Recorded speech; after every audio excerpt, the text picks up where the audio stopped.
Alrighty. Hello and welcome everyone. I am Freak of Sound, and today we're gonna be doing. I'm hoping we're gonna be able to switch it up just a little bit today. I'm gonna start with some some shiny hunting in Legends EA, and then after that, maybe transition back to Binding of Isaac like we did last time, or we play something else. Um.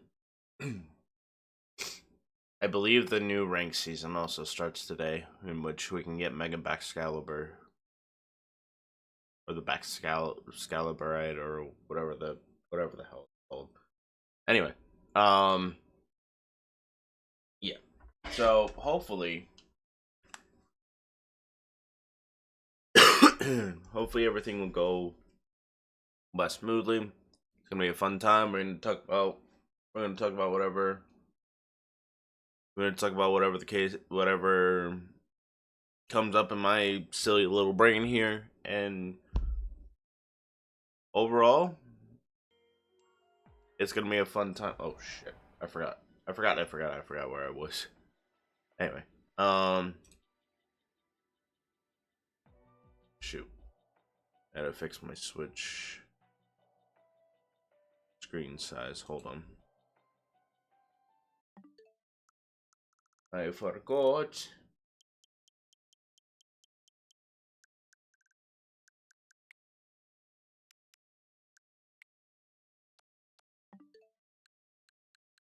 Okay.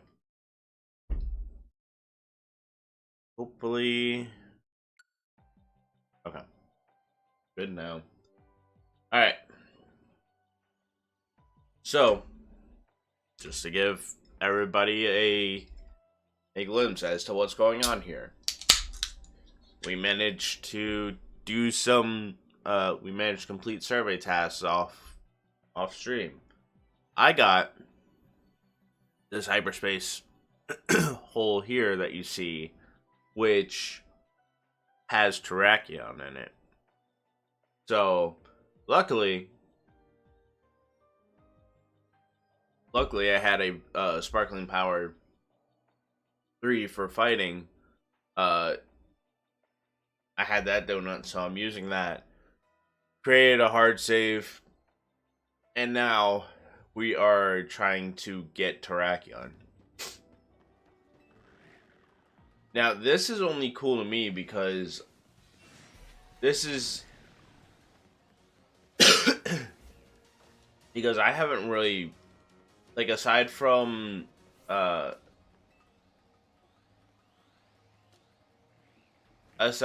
the Dynamax adventures, which I was trying to go for Zygarde, um but aside from that, I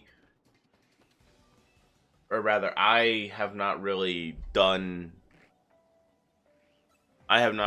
much shiny hunting before. As like when it comes to legendary. Um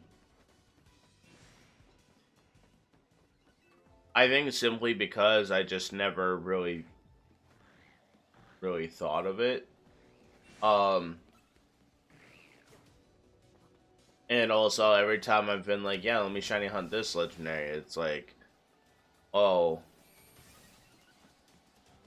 the shinies are shiny locked, Like I was going to the intention was to try and shiny hunt in Scarlet and Violet when they told us that past legendaries were coming to the games. But then it was like, oh no, we're actually shiny locking all the legendaries. Uh so that was kind of a bummer. But now we can at least shiny hunt 5 of the legendaries. Which I'm not mad at. Latias and Latios, I love those two. I actually have a shiny Latias in Alpha Sapphire that I haven't transferred yet. I probably should soon.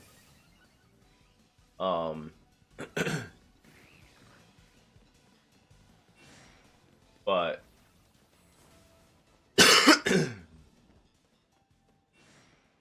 aside from that, I'm not really. I don't think I'm really sitting on too many shiny legendaries.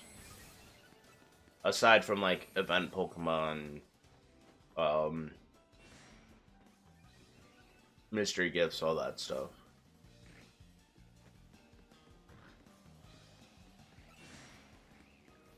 But this is cool. I miss, at the very least, I miss at least having the ability to be able to go and shiny hunt if I so desired. Shiny hunt legendaries, sorry.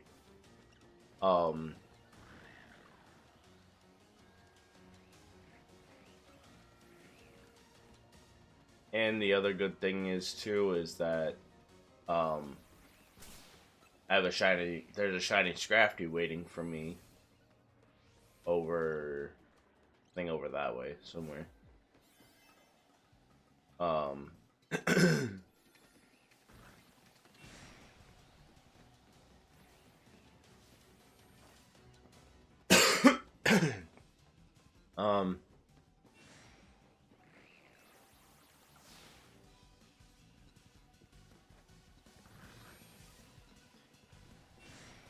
gonna say. Oh yeah, I I feel like we're just doing this rinse and repeat cycle of something new Pokemon comes out, and immediately what it is people have to go and they have to like they have to dunk on it. Um,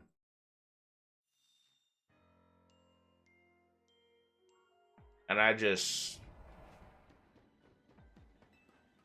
don't know. It's something that I'm starting to tune out just a little more, but it's it's also a little like what are we complaining about here?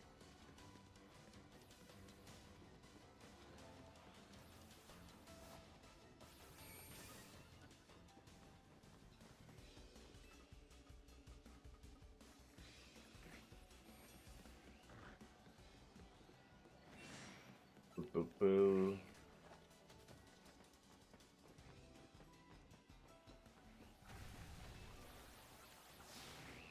Um, what was I gonna? There was something else I was going to mention today too. Oh, I saw I saw a video.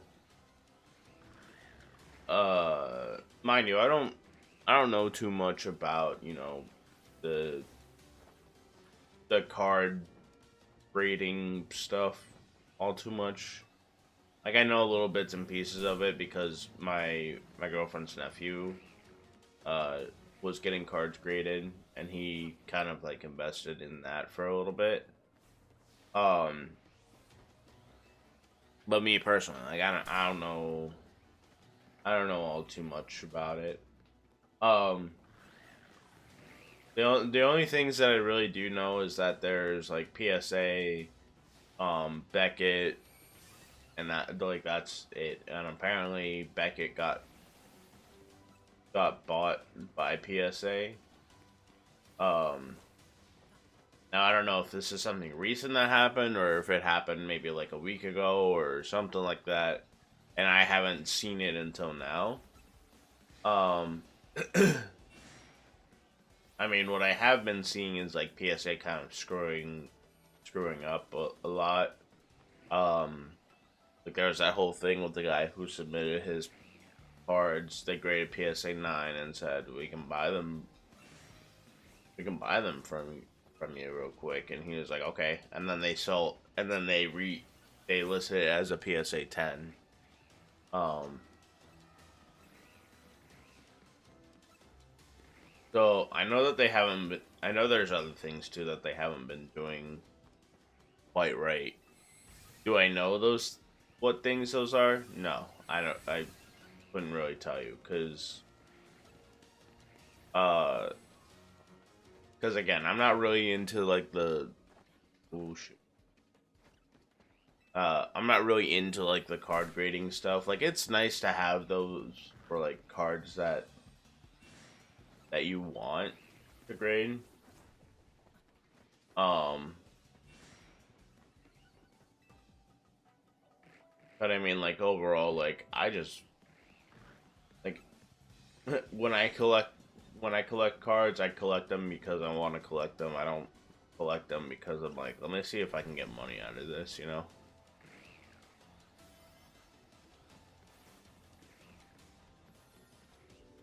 Um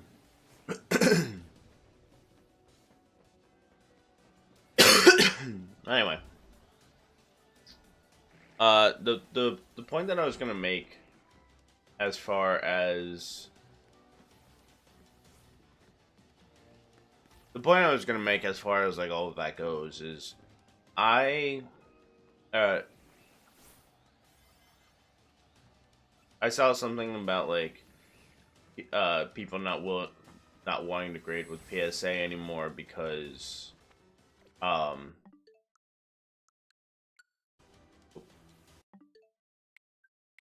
like people don't want to grade with PSA. They haven't wanted to for a while. They were going to like Beckett or somewhere else. Um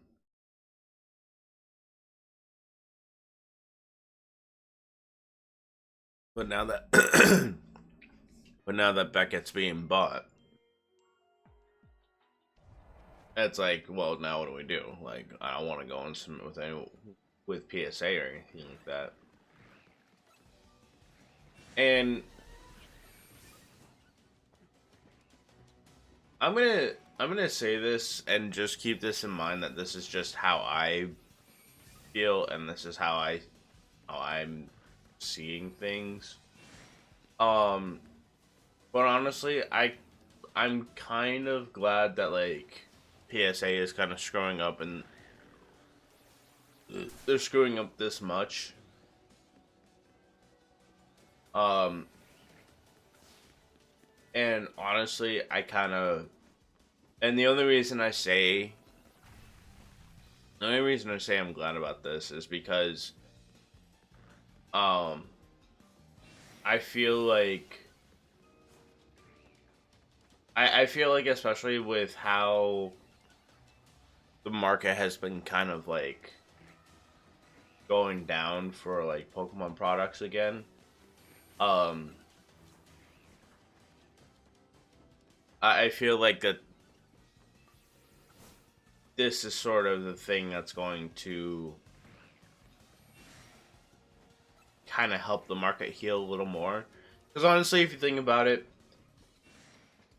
the the reason why you had all these scalpers, you know, and start basically buying out all the products and whatnot is because they saw the potential for getting uh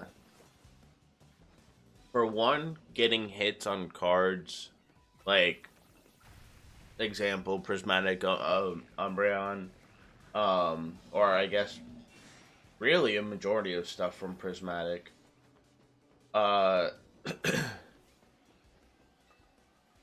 and they're like okay cool and then they saw that if you have it graded you can get it for even more. So do I feel like it's going to hmm, maybe now that I've said that out loud, maybe I won't stop the scalpers out too much.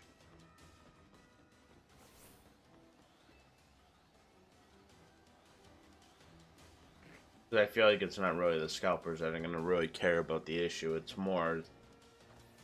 a more like hardcore like collectors that are being impacted by this. Maybe it could affect the scalpers in some way, shape, or form. I don't know.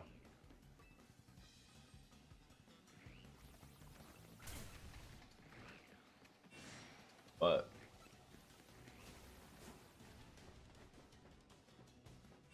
I don't know. I'm just again, I'm glad that the market is crashing for Pokemon, and well, not crashing, but it's more so healing, and that we're gonna hit to a point where we're going to be able to uh where everybody can hopefully get cards at retail price, because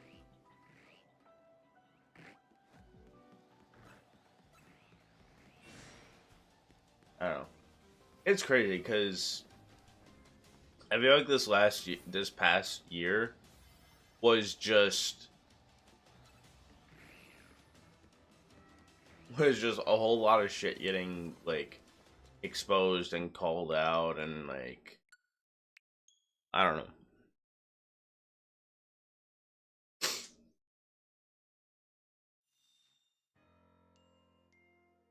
Like this year, and this year isn't even over yet. Like we still haven't made it to Christmas. Um, but if it feels like this year was certainly crazy. Um, in terms of like the card collecting and just I don't know. I mean, not just the card collecting, but just everything else too.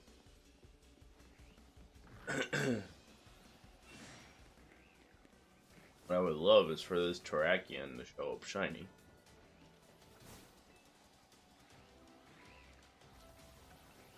Now, please, and thank you. Never mind. Okay.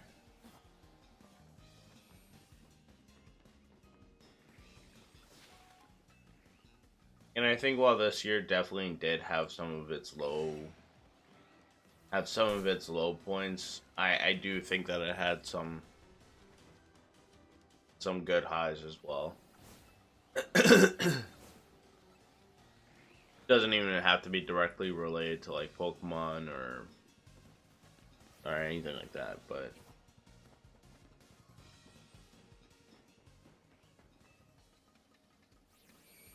you know, I feel like this year for me at least was I think I think this year for me pretty split down the middle. I mean, it's been some time, so I guess I can talk about this a little more. um, but you know, this year for me at least, like I said, it was kind of like split down the middle because, um, I mean, I ended up losing my job back in March, um, and just trying to find anything else was rough for about 7 months or so. But I mean, in that time,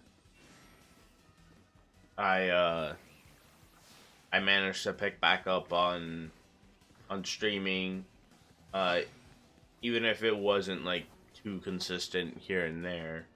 Um, you know, we eventually got to a point where now it's like we have a system in place. Um, so you know, I was able to kind of like get back into streaming and kind of have like a more consistent schedule, and it's been fun. It's been fun. I mean, part like like um we hit and even passed 100 followers on Twitch, which was cool. And like I I don't know what it is about me, but it's like I can't. Well, I couldn't before see like this sort of success without being like, oh, but you've been doing this for how long and you just now got here, you know? Um but even so, the I've been doing this for I mean, I've been doing this on and off for too many years now, like 9, 10 years. Um but again, it's been on and off, and I feel like this year is the most consistent that I've been with streaming, and the most like, I guess, proactive that I've been with it. Um, because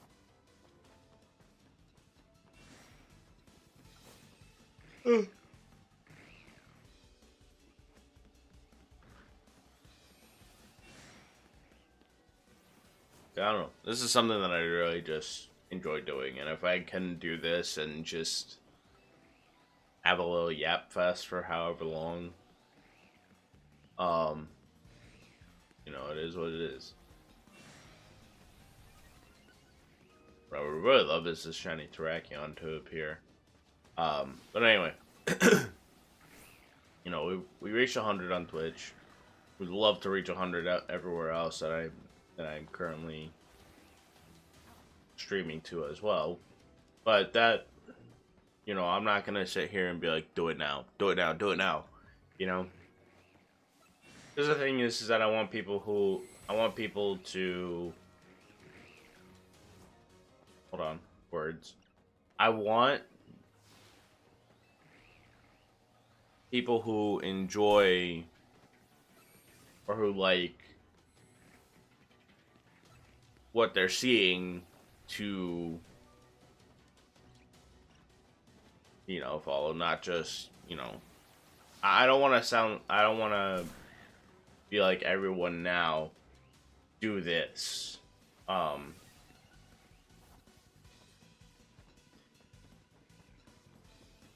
And that could be a range. It could be a range of things that you might enjoy, whether it be from hearing me yap, to the things that I'm playing, whatever the case may be. Um,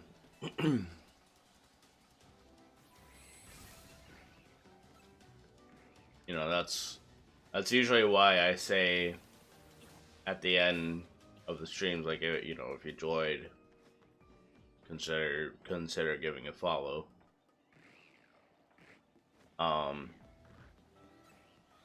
But anyway, that's besides the point. Um,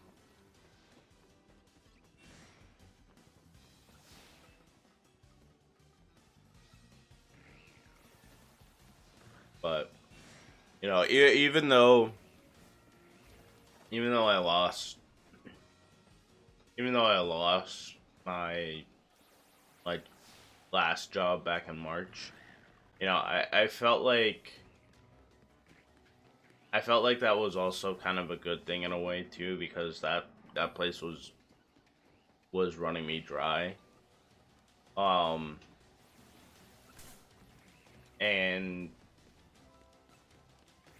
I felt like that in the sort of 7 months that I was trying to look for another job, I kind of got to do more of what I wanted to do.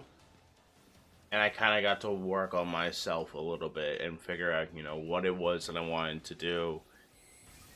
Uh, and all of that fun jazz.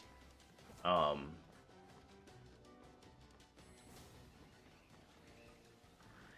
that, and I feel like with the highs, there were some lows. Um,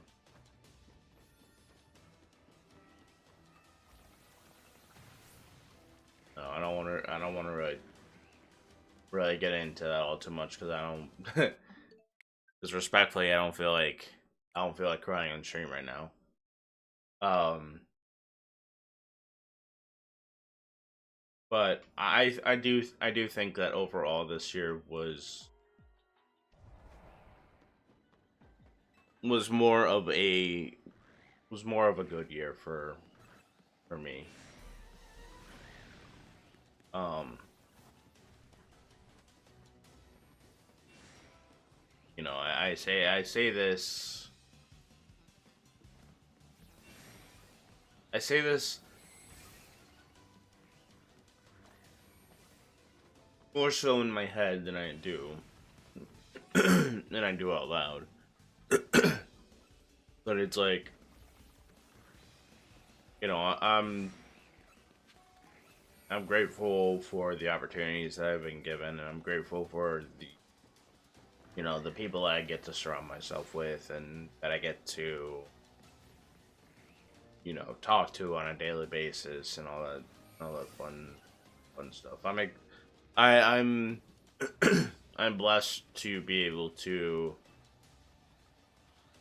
do the things that I'm doing, and you know, and I'm blessed with the people around me. Um, Not to get sappy or anything like that. And I think that definitely, as far as like me, myself, and the guy sitting here on the screen, Freak of Sound, I think that this year was just a start. I think that that once 2026 comes around, we're going to we're gonna be consistent in what we're doing, um, and it's just gonna be a better it's gonna be a better year for us in terms of streaming and just content in general. um, I was gonna make a video on this, but I can talk about this now briefly. Um, but I think that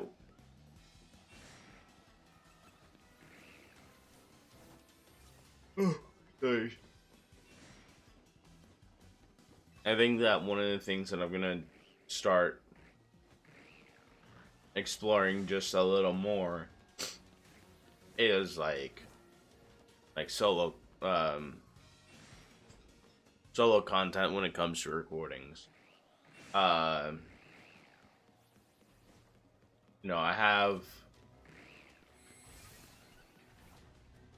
I have some games that are sitting on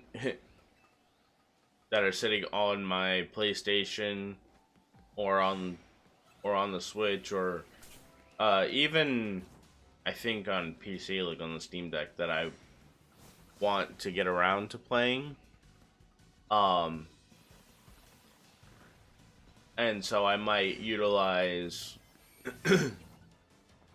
uh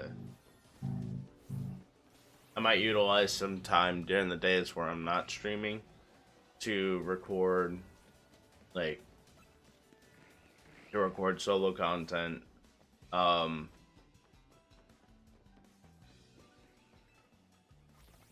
try and get back into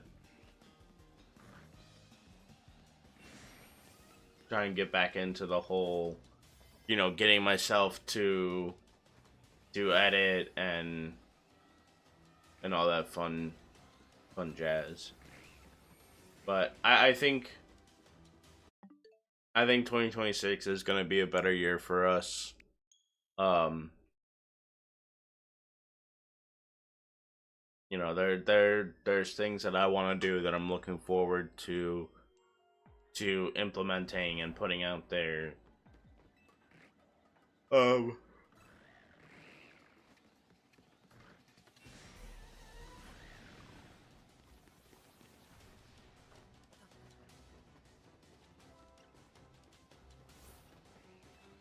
like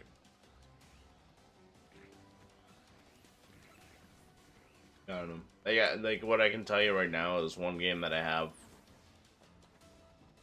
one game that I do have sitting on the PlayStation that I do want to play is Poppy Playtime.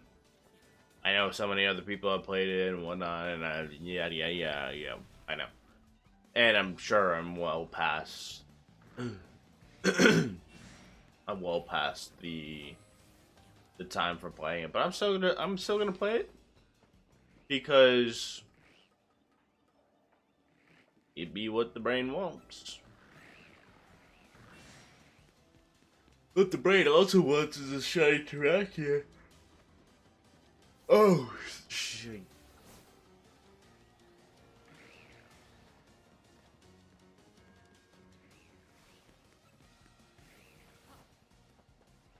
Oh, the alpha fell down. Oh, and the alpha despawned.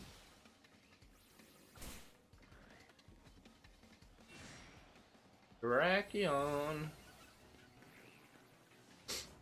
Oh, you want to show up shiny.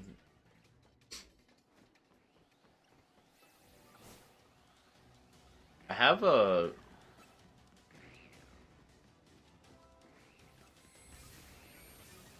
shiny Terrakion in Pokemon Go, so I could look it up and see what it looks like. But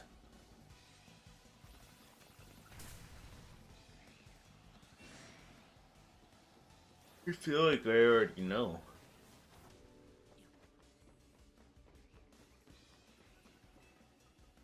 The got it's shiny Terrakion has tan and it's brown like horns and shit are like reddish. And then I think the orange on its body just turned blue.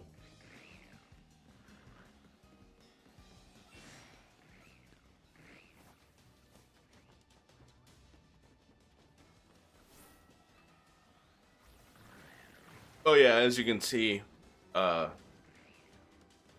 as you can see in the party, I've managed to find myself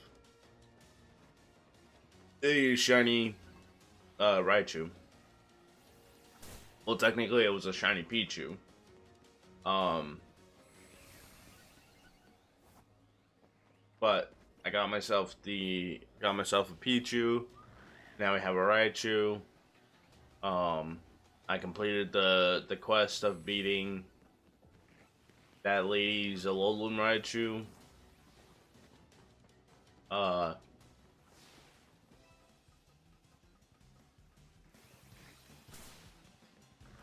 and then we did the hyperspace side mission where we got both the Raichu and uh, X and Y. So,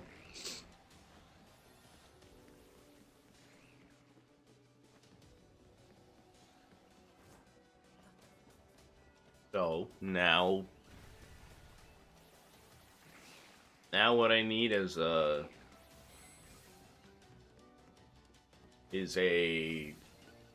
another shiny Raichu. Good. Um, I did clean out the. Oh yeah, I didn't think about it.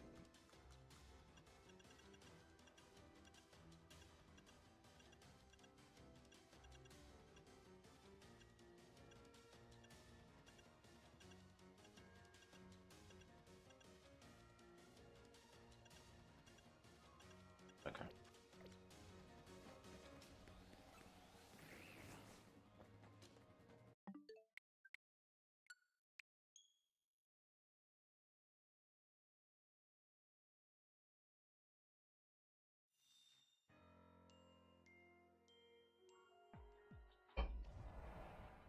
Like,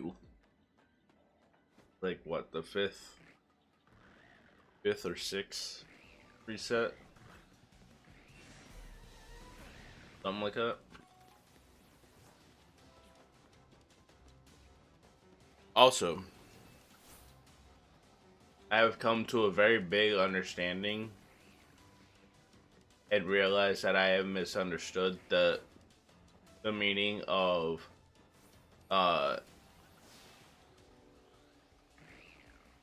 of an effect that you can get on the donuts. Um and I should have honestly looked it up once I realized like something's not right here. And what that is is the side effect for the donuts where you can get the item power. Now, originally, I was like, oh yeah, item power, like Pokeballs, whatever, that just boosts the catching odds, right? No. And I figured something was wrong, especially when, like, um, especially when, like, we got to the point where it was, like, berries, um, and candies, I think was the other one. I think candies was the one that I saw that I was like, this is weird. But I didn't realize that it's not a boost to whatever it is you're trying to use. It's a boost to how many you get when you're exploring and you find items.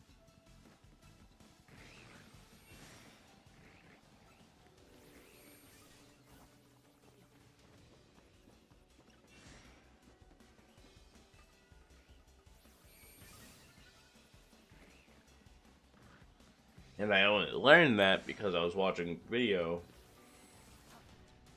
last night explaining how people were able to get so many berries.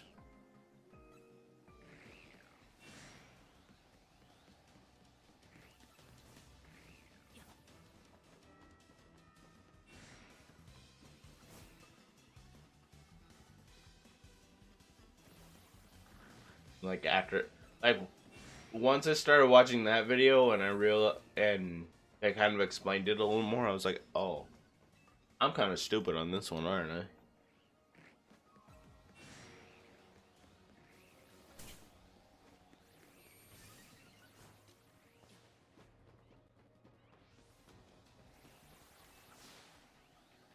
But now I know that the trick to explorations isn't to isn't to try and use low level donuts and try and speed run through hyperspace zones, but rather it's to try and get item power berries or big haul or both.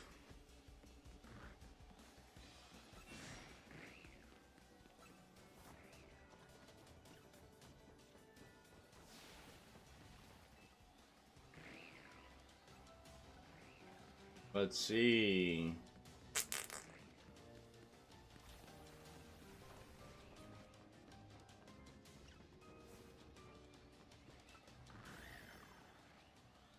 A hyperspace distortion is beginning to close. Now without the Terrakion.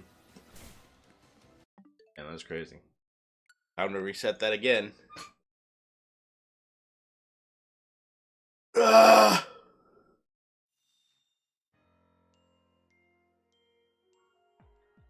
Let's see. Terrakion! Won't you please show up shiny for me?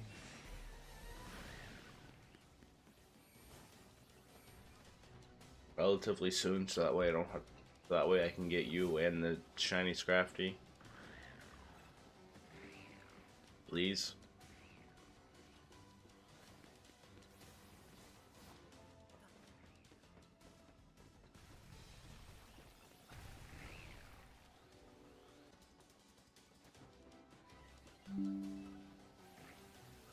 we're back. Sorry about that. Don't know exactly what happened there.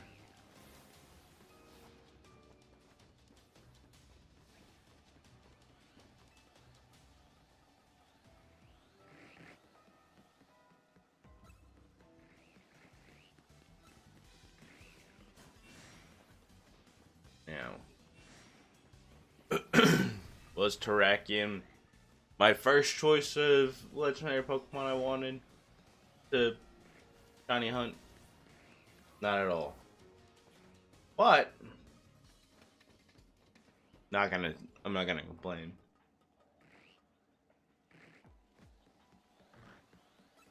Cause hey, at the end of the day, I'm just glad that we even if it's not all the Pokemon, I'm just glad we get to shiny hunt at least some legendary Pokemon.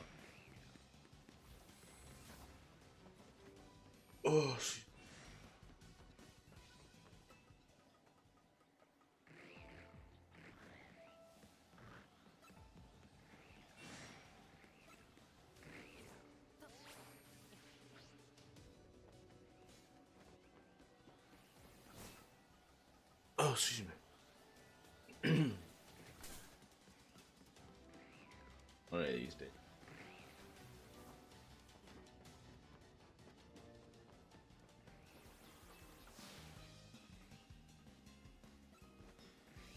Excuse me. And the good thing is that I, at least for Latios and Latios, I have two Sparkling Power Dragon level 3 donuts ready to go.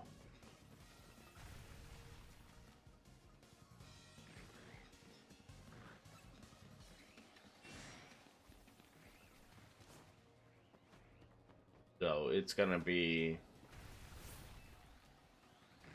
or not that it's gonna be a fun time, but we're at least going to be prepared for them.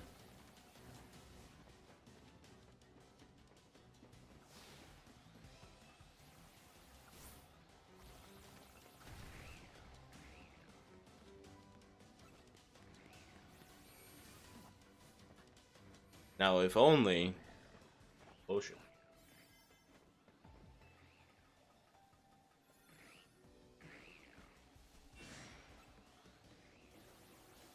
Now,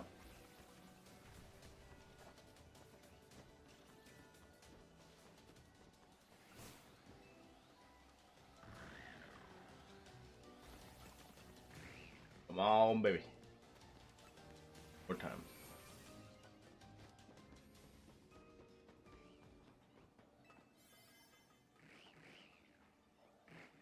One more again. Okay.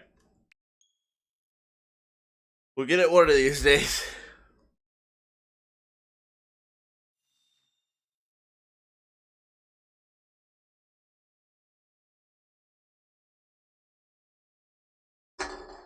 Ugh.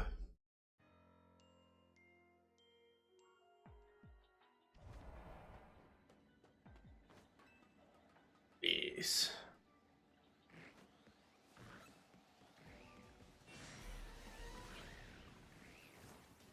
So my hope is that I can get this shiny Terrakion with enough time to be able to go and get that shiny Scrafty.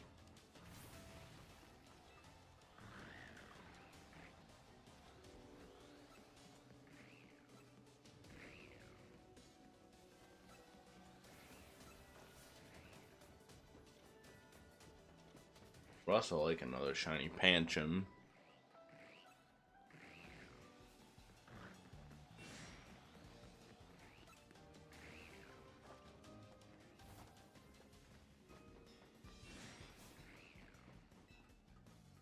Yes, yes, yes. Y'all are... Pinnacles are angry. Ow.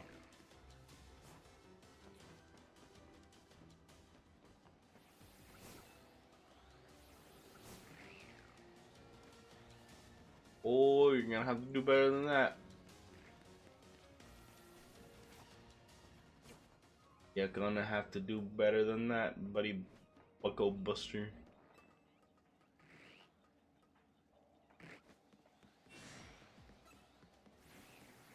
Ow.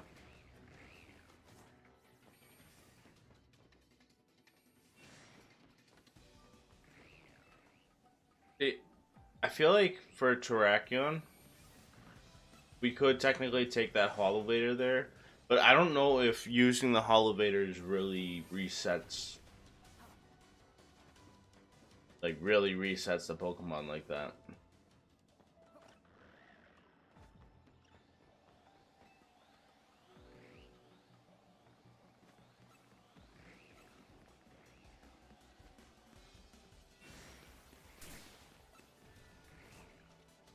And I guess we try it out, I think.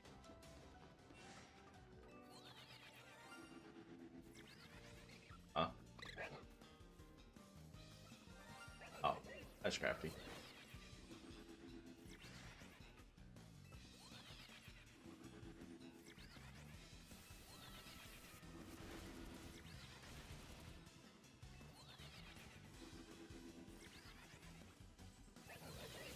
I don't think it does.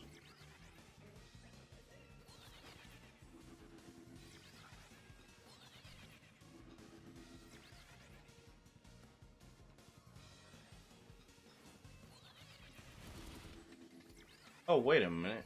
Hold on. Unless if we go...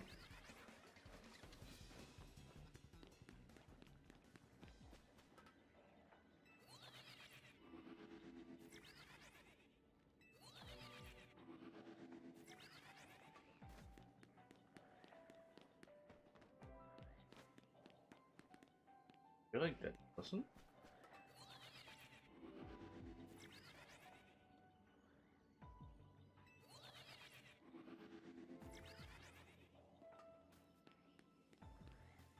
Oh, it does.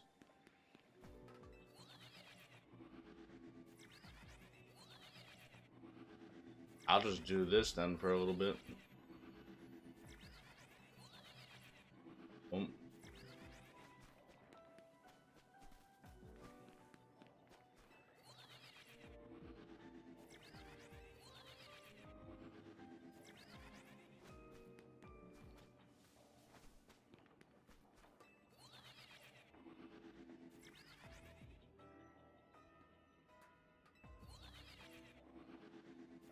Mm.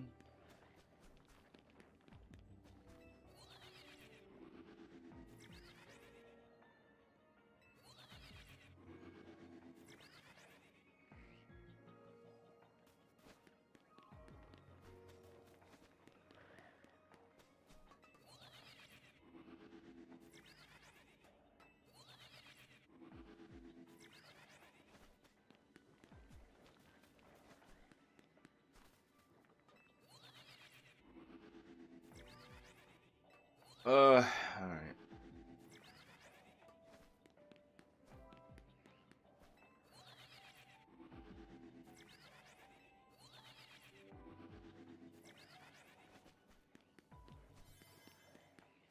I feel like this is an easier way to...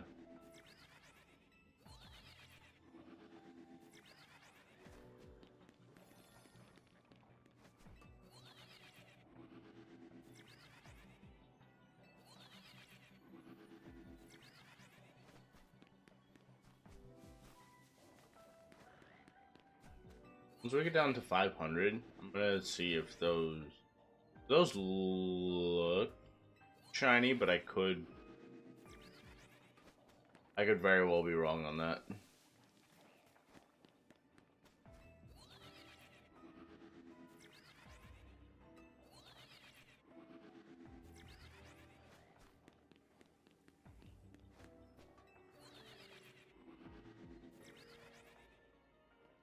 Pretty sure those are shiny, actually.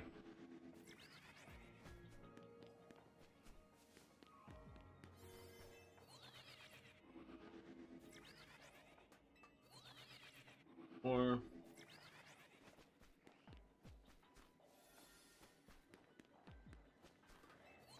Alright, let's see.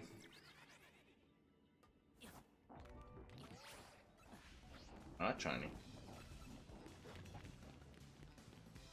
Interesting.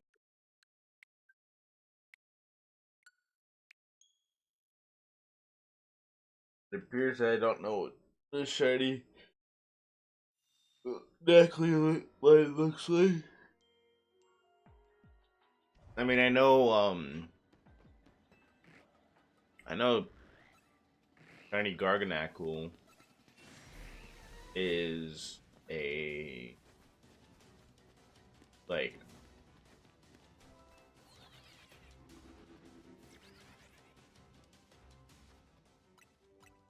drop a hard save here. Might be less calories that we're working with, but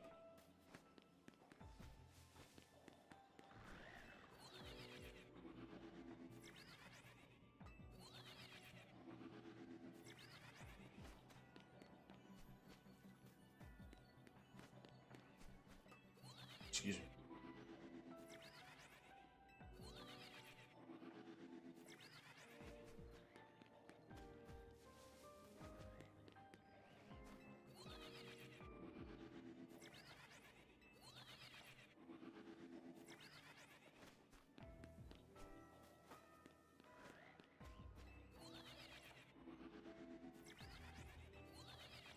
Come on, baby.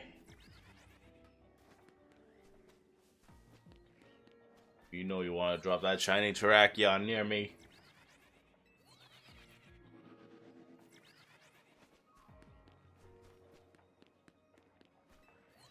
Come on, baby.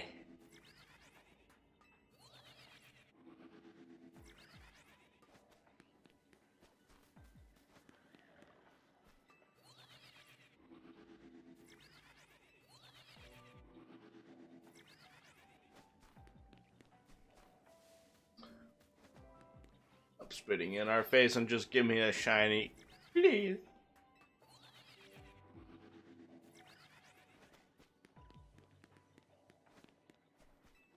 That's one.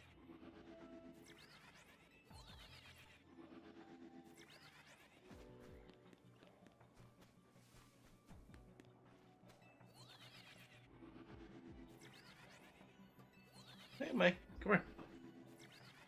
Come here.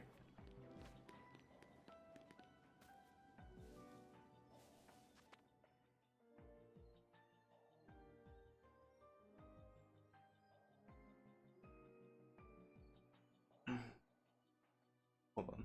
Sorry, I gotta look at something real quick.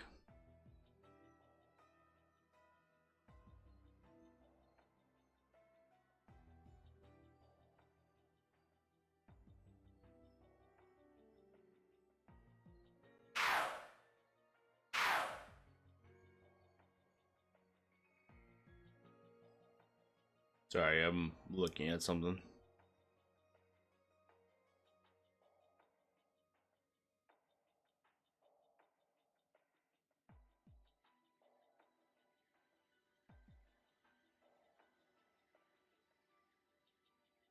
Because for some reason,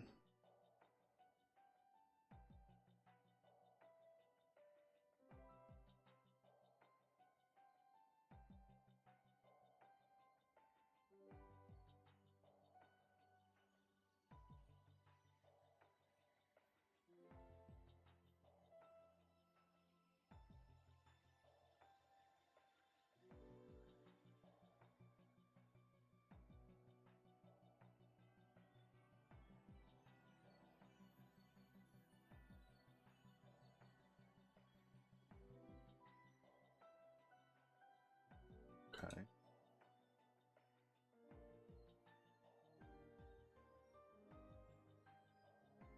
Um.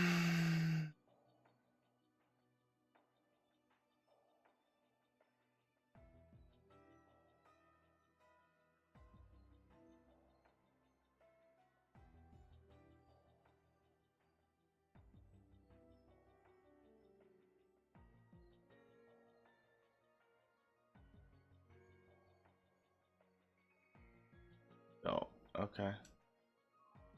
I'm not. entirely. Hold on.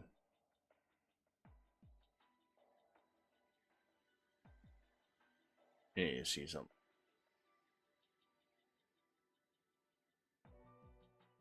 Okay, and we're back. Uh, I'm.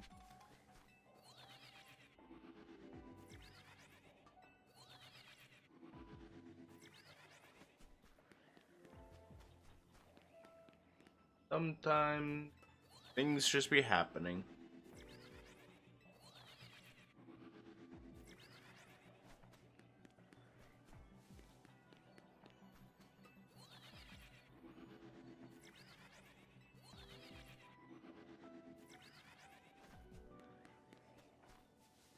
Anyway, I need Terrakion.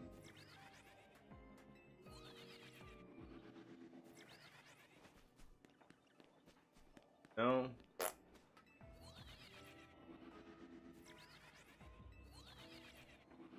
Um.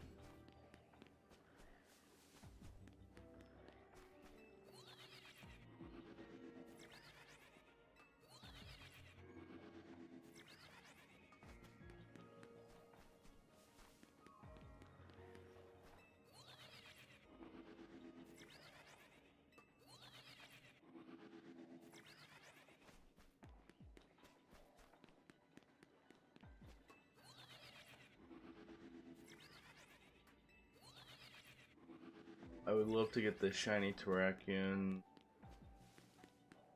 I guess I can keep I can keep using the elevators to go back and forth.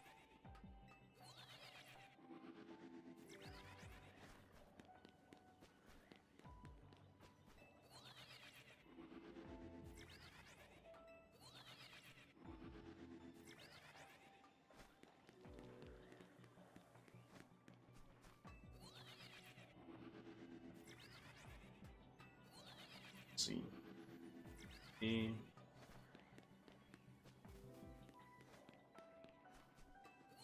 Oh. Right.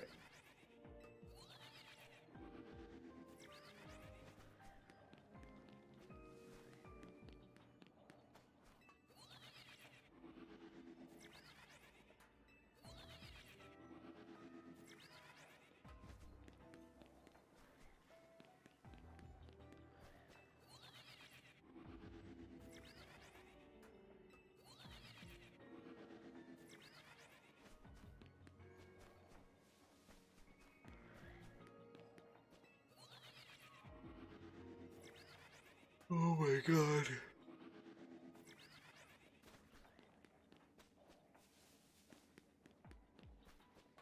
If only there were a nice shiny legendary Pokemon waiting for us when we got back.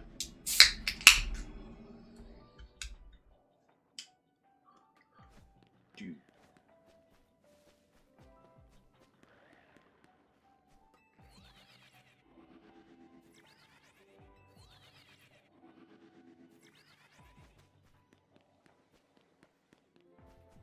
Uh,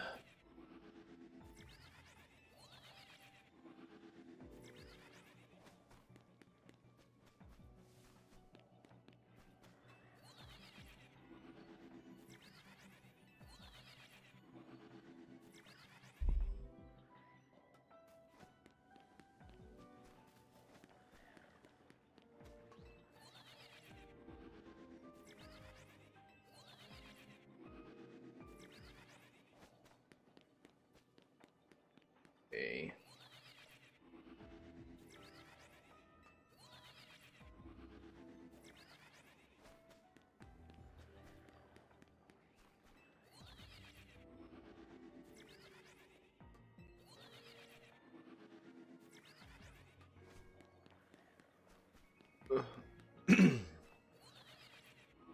Listen, out of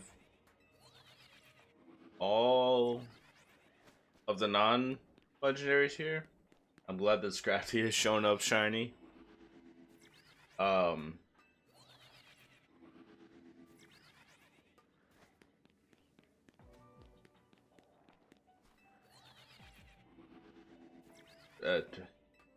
I've been saying this for the longest, but I wanted a shiny Scrafty so I could see what its shiny Mega looks like.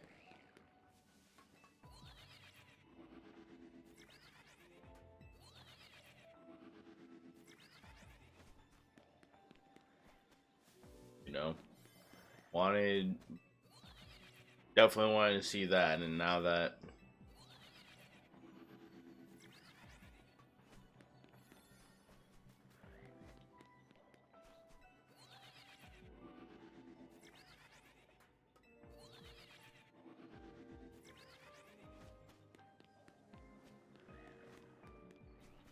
Oh, baby.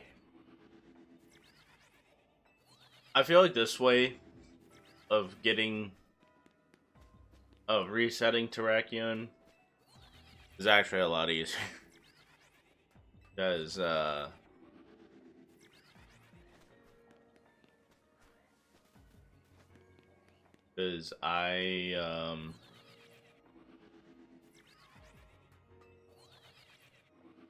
like that I don't have to run through those binnacles and avoid the binnacles at all costs, you know?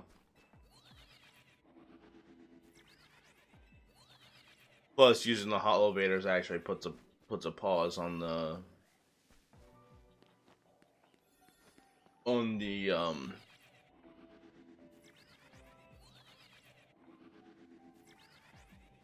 calorie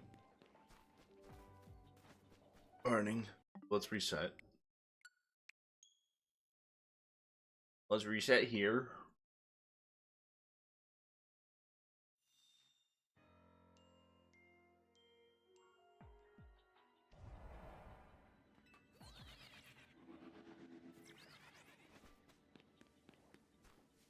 Okay. One of these times.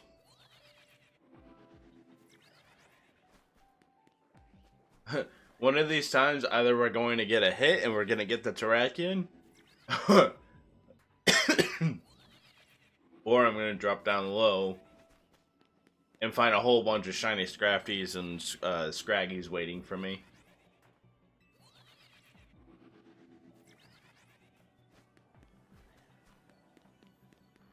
Which would be funny. Oh my.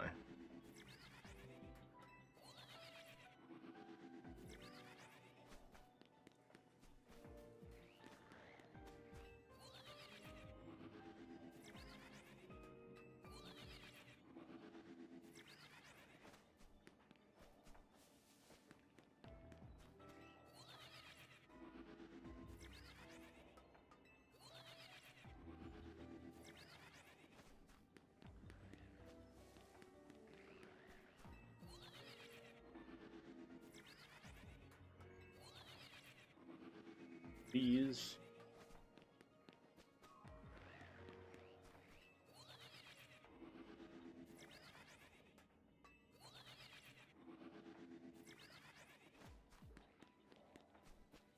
If no shiny Terrakion, sadness. If shiny Terrakion, happy.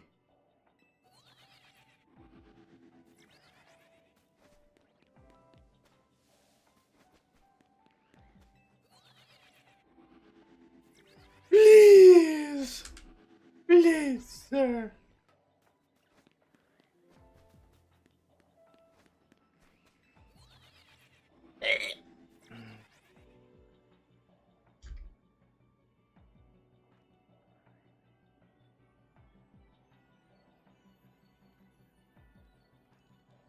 Yeah, that's what I'm about to do.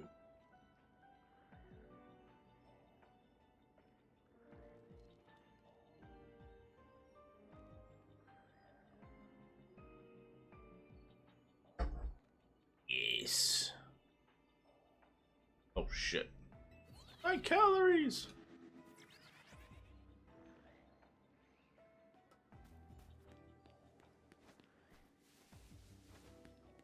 My calories are going down.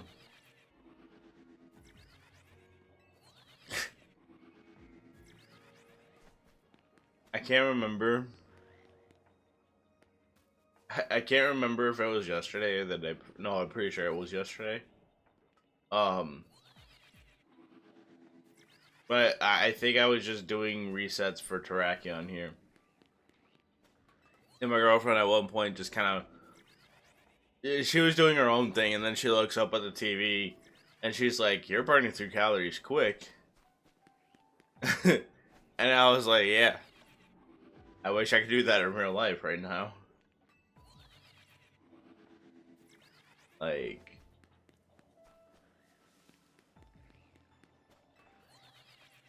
to be able to burn through 3,000 calories in the matter of 10 minutes or so, however long we have in here,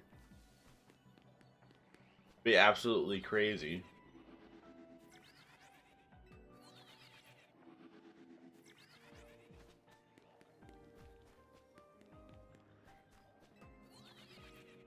Like, I want to operate on the same sort of logic now that Pokemon is apparently operating on.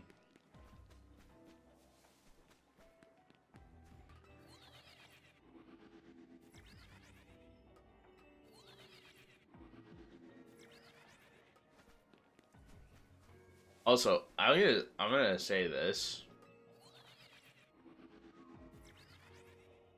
Uh, like, sure, yeah, Mega Dimension might feel just a tad bit like tedious when it comes to these hyperspace tasks, like, you know, catching Pokemon undetected, or, you know, finding berries or anything like that. Like, it feels a little tedious here and sometimes, yes. But I think the for me anyway, the tedious task uh the tedious task completion in exchange for, you know, being able to shiny hunt specific Pokemon and not having to worry about 7 fletchlings or 20 Pidgeys coming in and, you know, stealing the shiny spotlight. You know, I'll take it.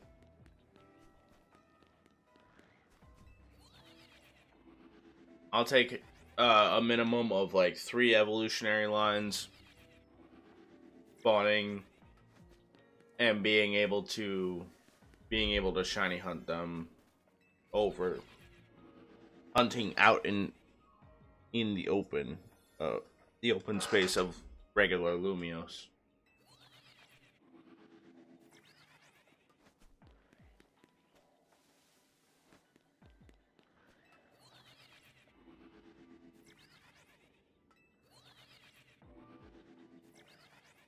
And plus, like, the thing is like, it only seems tedious for me, at least, when it's like I know that there's something that I want to be doing, like I don't have any sparkling power donuts, and I really want to go and I want to shiny hunt a Pokemon of sorts. Um,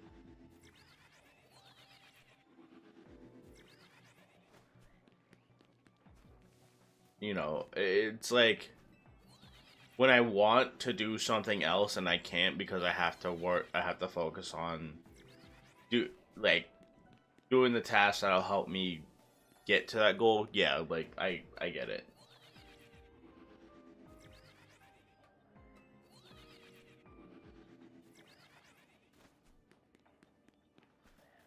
But oh, let's do a reset.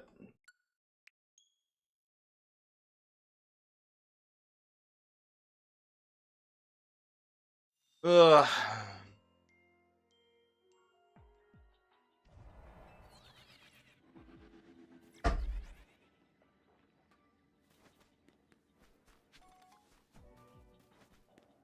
You will get the shiny Terrakion.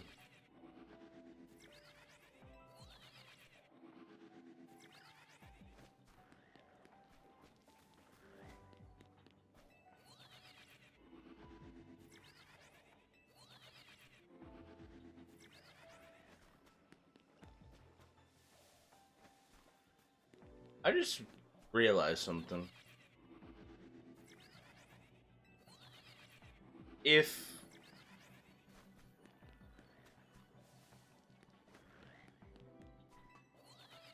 wait, hold on.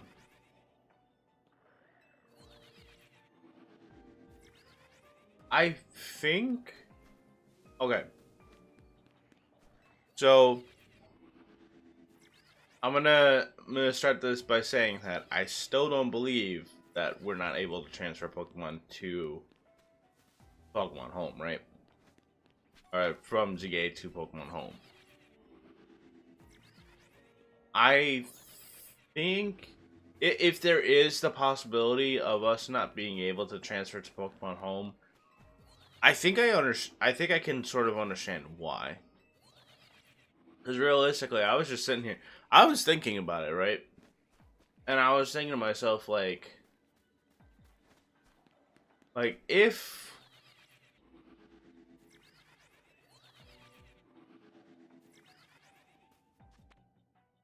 hold on one second.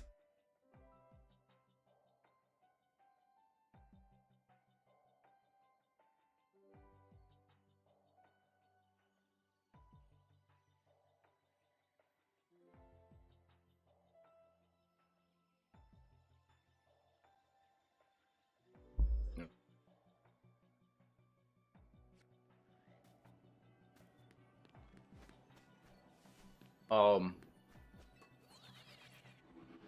what was? Oh, if they do decide to not let us transfer to Pokemon Home,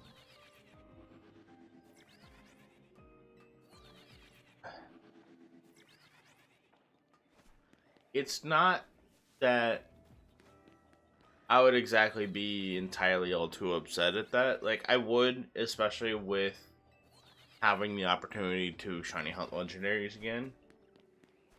But I didn't think about this until just now. So, say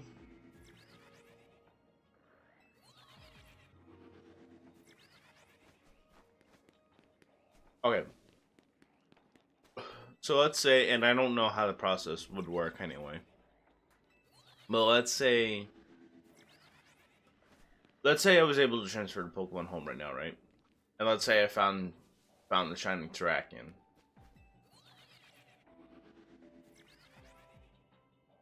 And I catch shiny Terrakion. Now I could go back to regular Lumios and the game would probably autosave. But the thing is that if we don't have, or if we haven't healed at a Pokemon Center or anything like that, and we haven't created a new backup save or backup data, whatever, backup save. Um, then what is to stop us realistically from transferring the shiny Terrakion out of Legends EA to Pokemon Home, booting up Legends EA and just restoring from backup data? You technically haven't caught the Terrakion.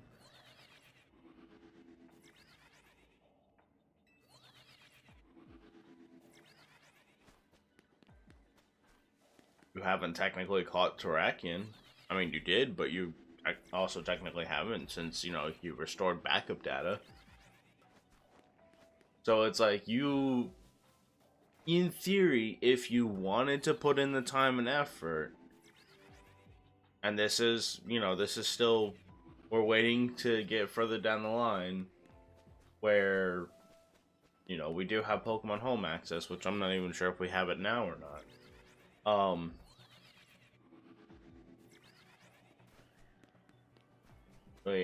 But you know, this is like one of those things where it's like we could technically just keep farming farming shiny legendaries,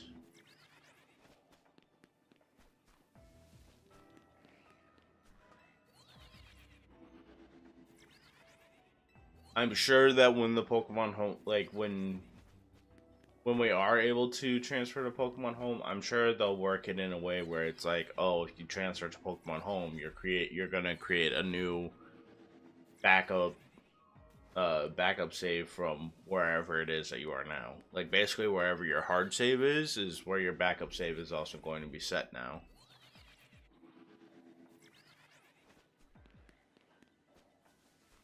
That's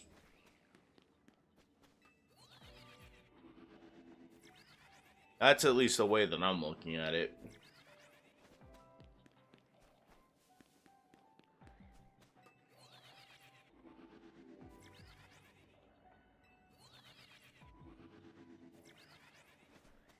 And if we somehow and if somehow that is just looked over and my theory is correct, we are able to do that, then hey,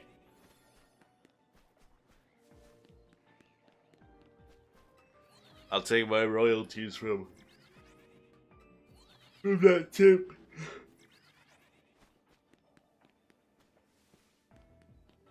Kidding.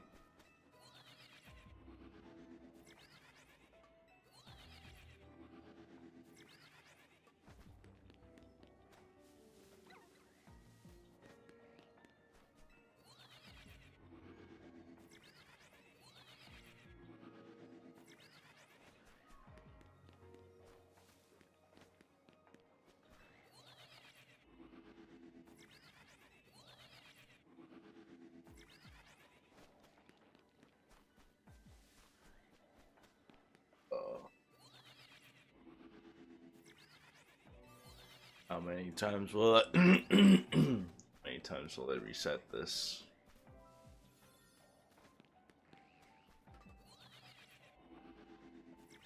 I want better to just never heal at a Pokemon Center again. Wait for the Pokemon Home update, and then just give that a shot.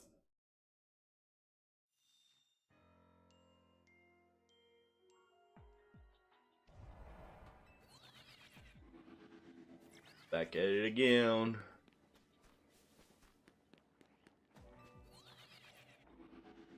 Let's see. Right. Nearing an hour and a half for streaming. Still haven't found I almost said Tyranitar. Terrakion. Which is honestly okay.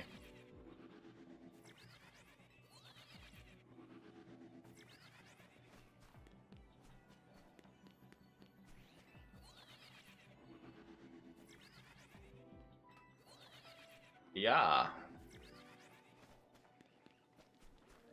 Damn.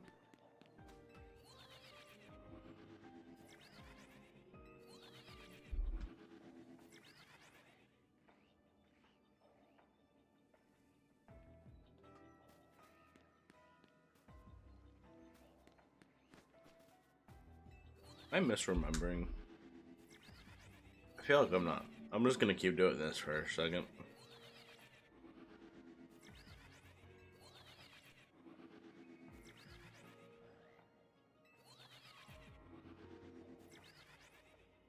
Okay, no, I am remembering Terrakion shiny correctly.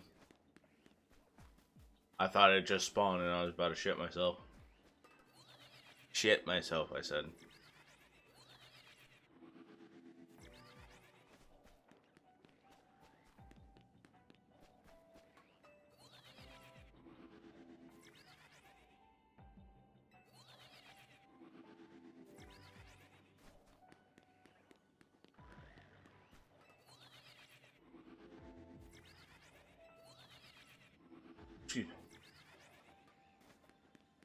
I guess once this... I guess once we manage to find the shiny Terrakion,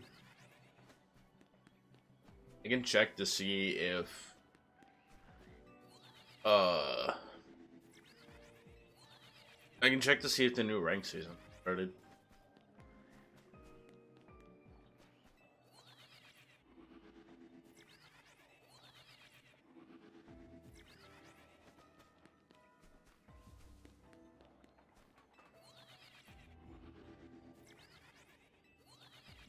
Pretty sure it has. Maybe it hasn't. I think today's the cutoff. I think today's the cutoff day. So we're gonna calculate results and all that. And all that fun jazz, and then tomorrow will be the start of the new season.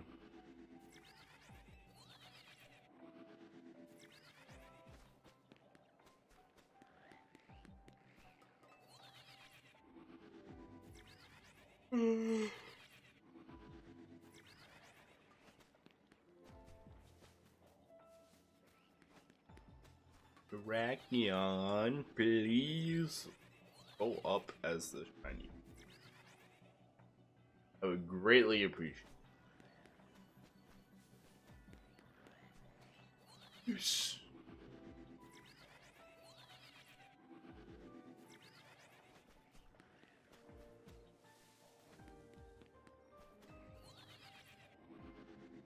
It would be cool if the legendaries could show up as alphas. But I guess they wouldn't be able to, since the theory is that there's only one of them in existence, so.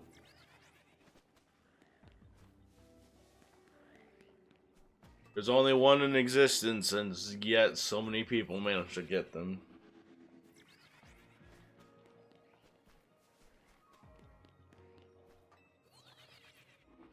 You know, that would be such an evil thing for Pokemon to do. I was thinking of like, oh, the thing about legendary Pokemon is that they're legendary. There's only one, like one of each in existence, with the exception of, we could say, like Mewtwo. Mewtwo and Deoxys.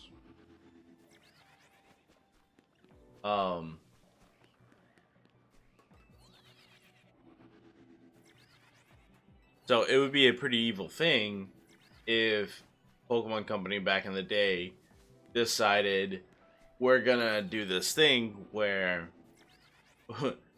we have the coding for the legendary Pokemon, but we're gonna randomize it and put one, like, we're gonna put coding into random copies of the game that'll let people get that legendary Pokemon, as opposed to just, hey, everybody can get this. That'd be pretty evil, actually.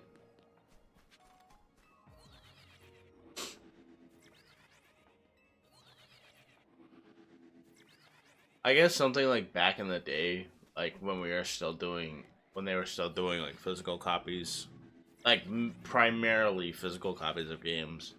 Like, it would make more sense for them to be able to do something like that back then. But now, in the age of hey, you can just buy your games digitally, it would be a little, I guess it would be a little harder to do.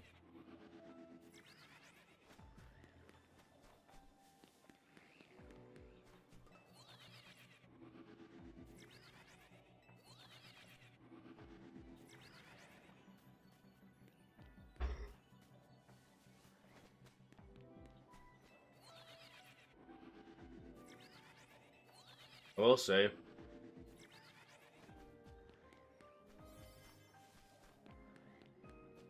that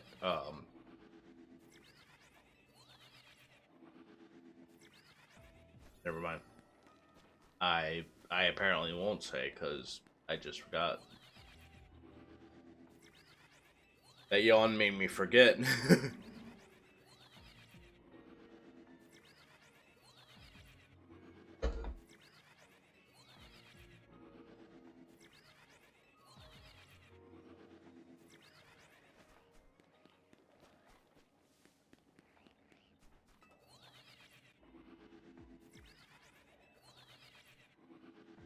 Ugh.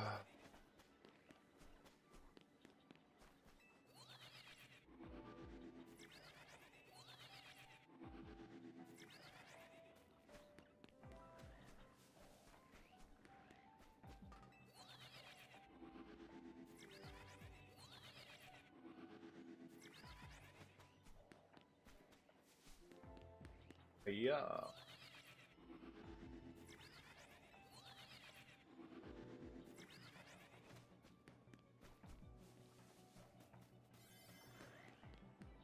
Kind of hit itself for me, so I was like, I don't know.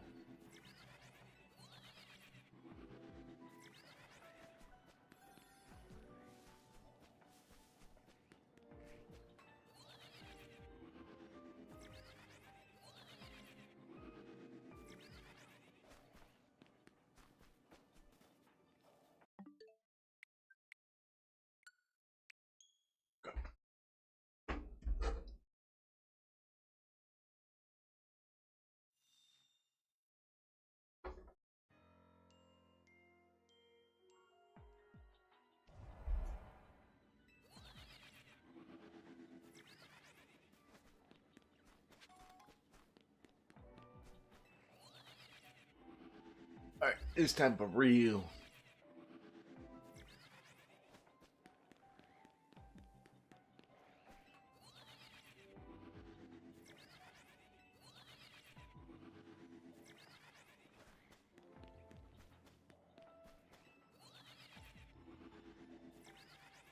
Excuse me.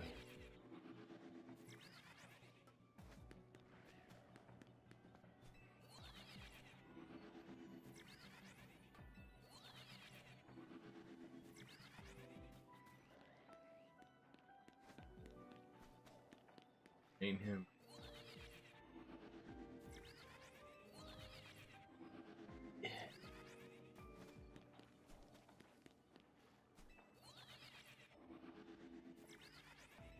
Still need to get the other legendaries. Like not the ones that I can shiny hunt, but just the other legendaries in general.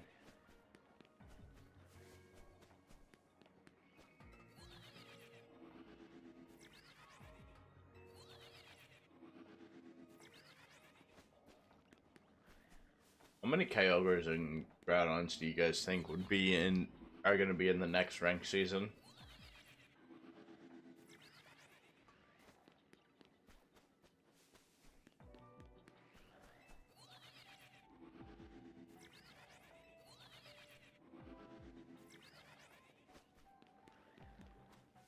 Actually, no. What I think is going to end up happening next season, next rank season, is we're gonna see a lot of Mega Zygardes as well as Mega Rayquazas uh going into ranked. Maybe not so much for like the lower ranks, but I definitely feel like once you start to get past the halfway point to rank A, oh, it's over.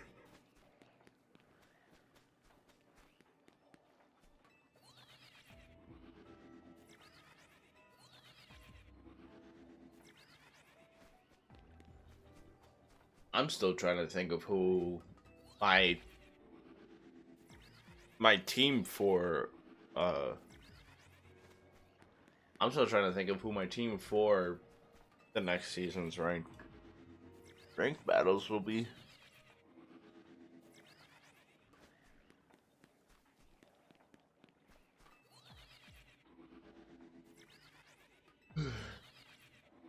Oh, excuse me.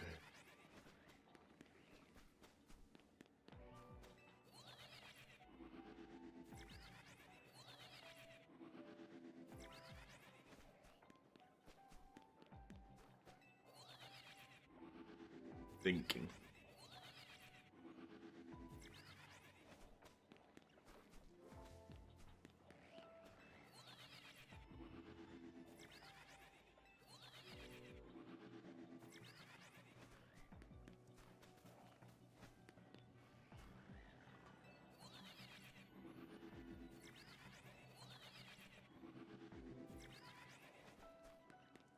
Maybe I'll use the same Mega Zeraora. But I feel like if Zygarde's gonna be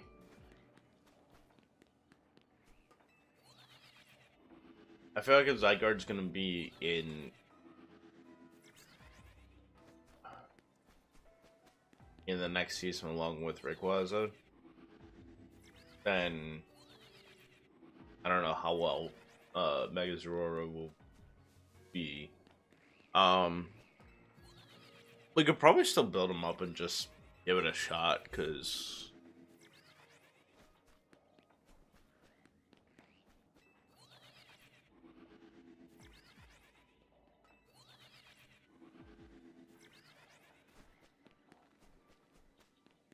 one, I don't have a Zeraora. Zeraora.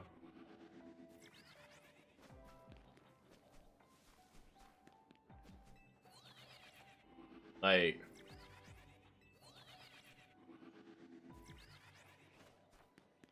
like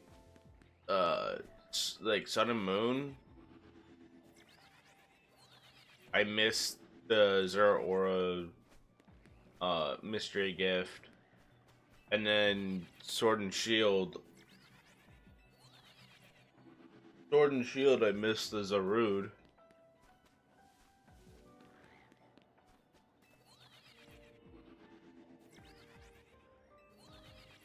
I missed the Zarude gift event.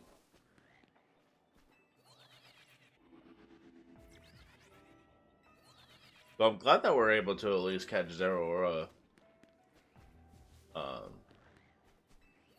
in this game.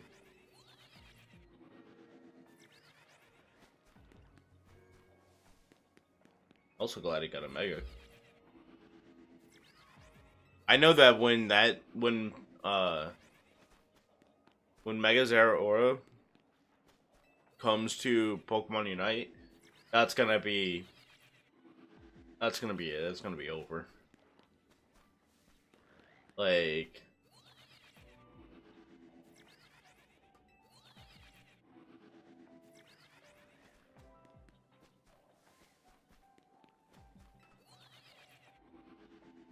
again, I'm still surprised that Mega Cresselia didn't get a, or that Cresselia didn't get a Mega Evolution. I'm surprised that Darkrai even got a Mega Evolution.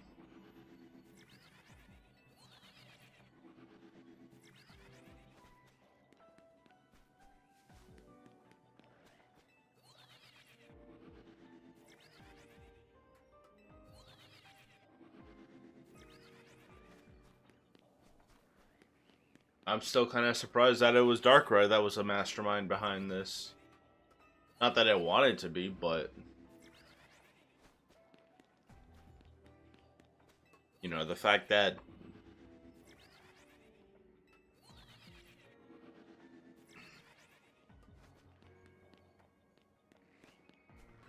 they just said, yeah, Darkrai, get in here.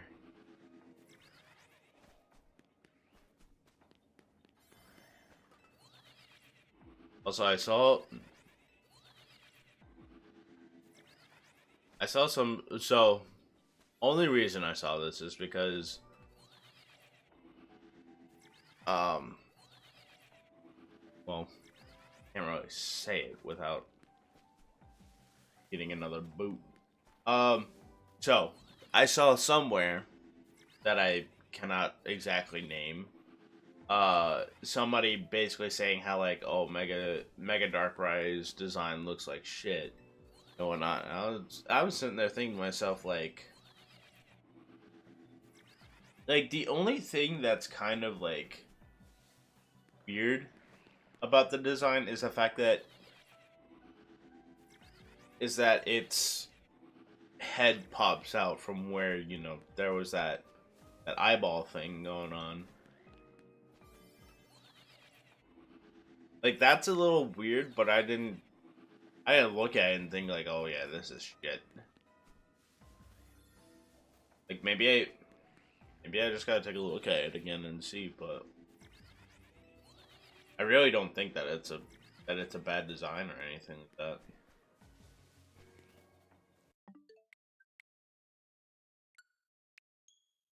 Oh, shoot.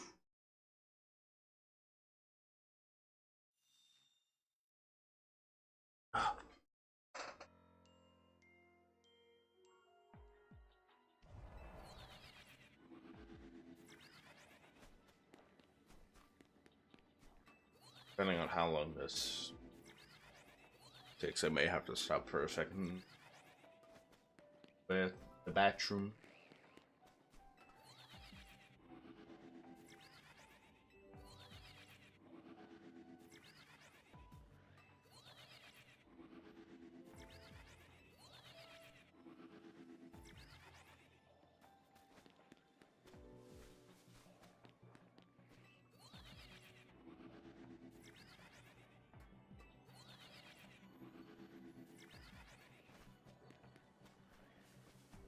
Let's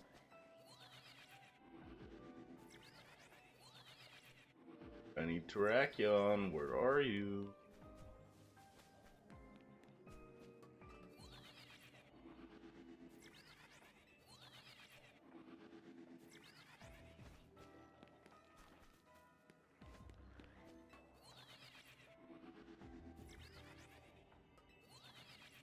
The only thing that sort of confuses me about this story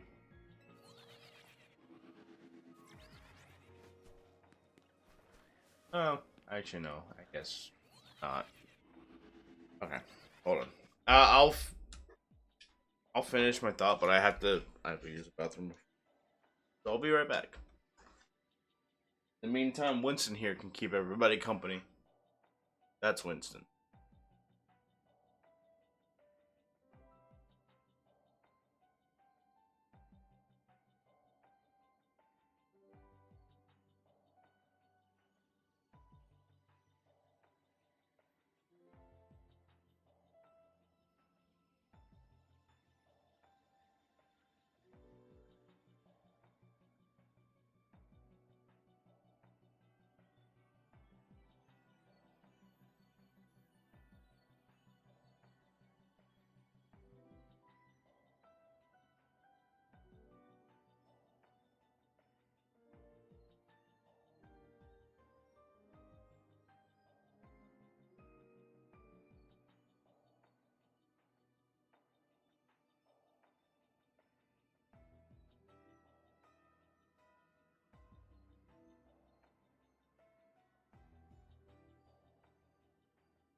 Sorry about that. Ay. Ay.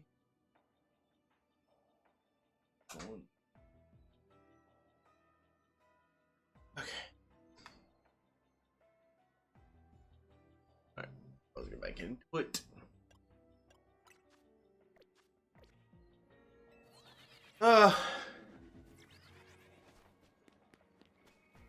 I need to wreck you on. Where are ya, buddy bucko? Buddy bucko buster? Where are you?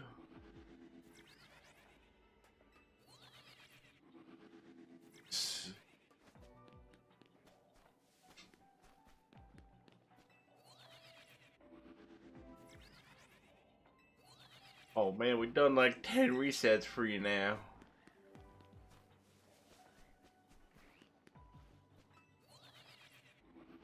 Or it's almost. If not 10.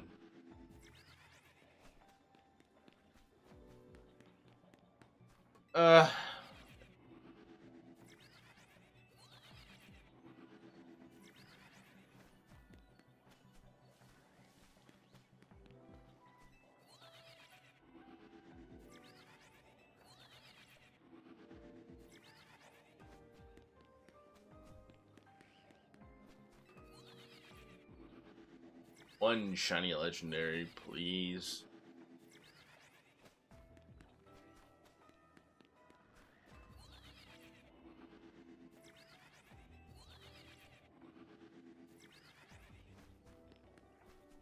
I'm about to see so many shiny Scrafties, I feel it.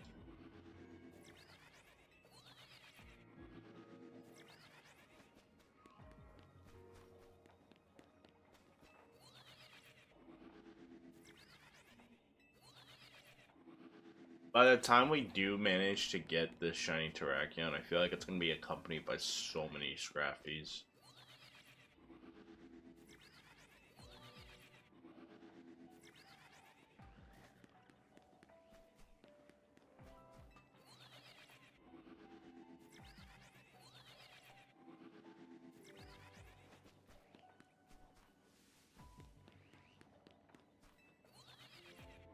Yeah.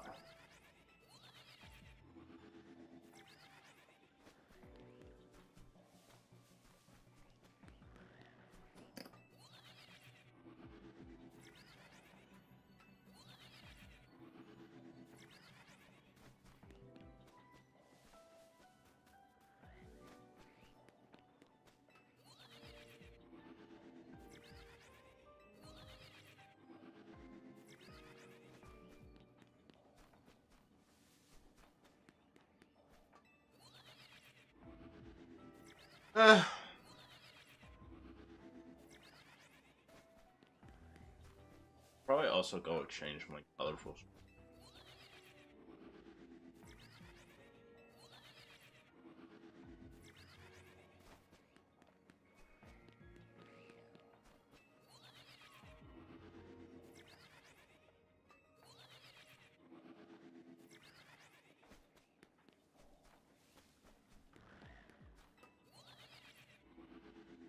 Mm.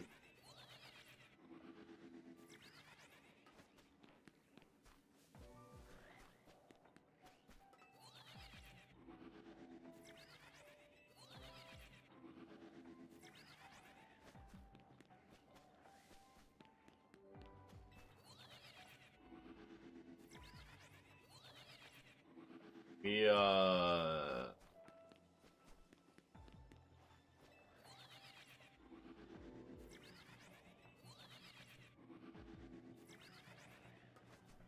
oh yeah, okay.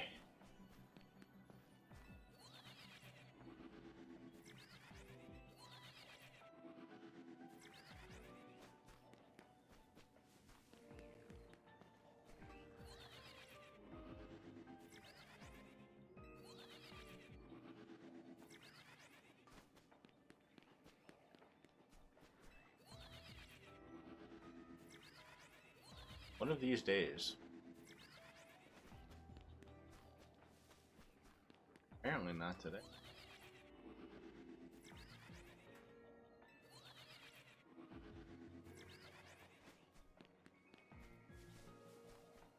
I'm not able to get Terrakion on this stream. I might just load from backup data and just go on like berry hunts or something like that until Friday.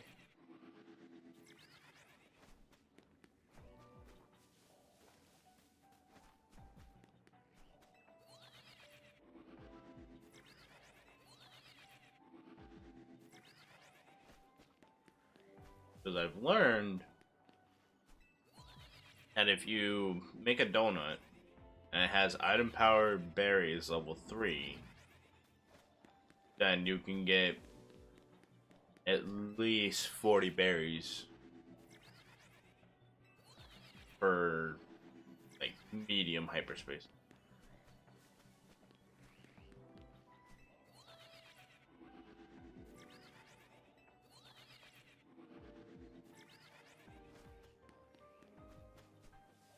And I would love to do that as well as getting Big Haul power level 3. I want to say level 3, but honestly I'd be fine with level 2.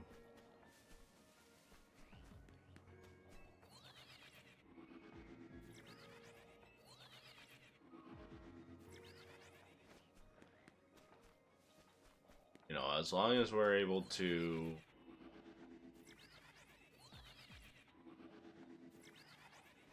at least get the item powered berries level 3, then that's fine.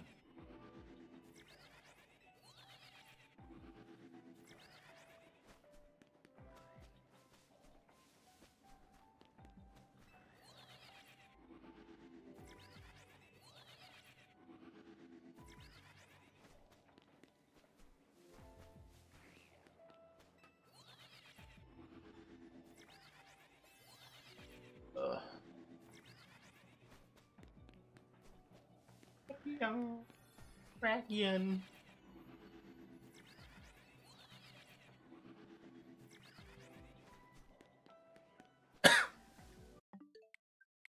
Reset.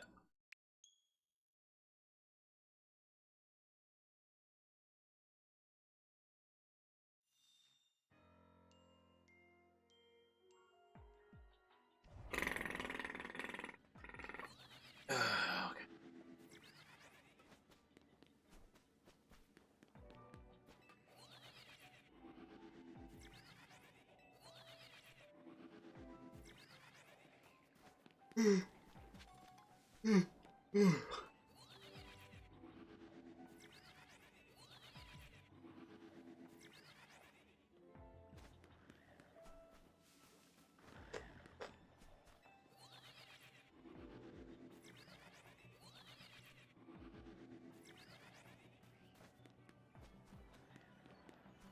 Also, one thing I think I've realized is that whenever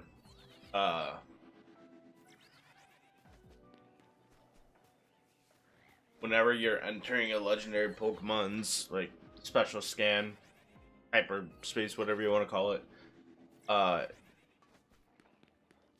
I'm pretty sure to avoid, you know, people making a sparkling power level 3 of a certain type and then going into the hyperspace and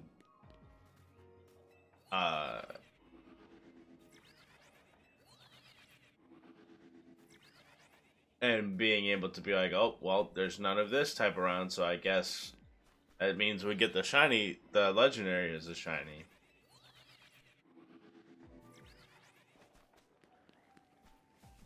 I'm pretty sure they just spawn in Pokemon of both types.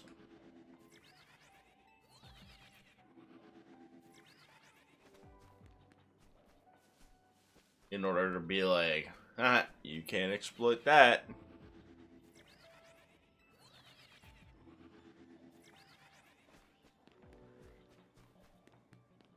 Love for Terrakion to be.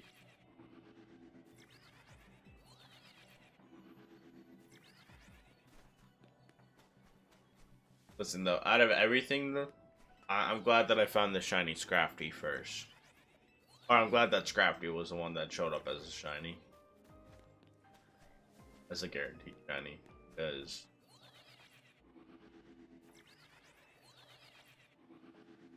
I want to see Mega Scrafty. I still gotta see shiny Mega Scolipede, actually.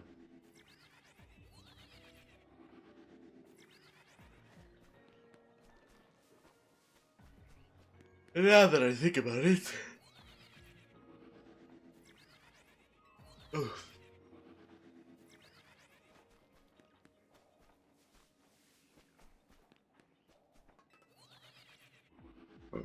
Excuse me.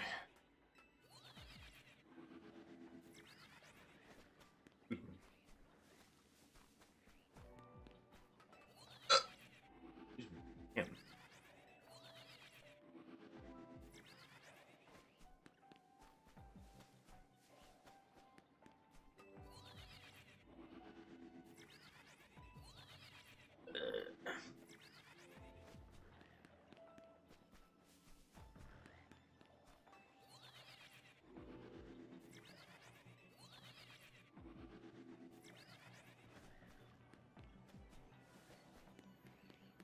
I gotta check, because I have a feeling I'm getting a lot of shiny Scrafties. Thank you.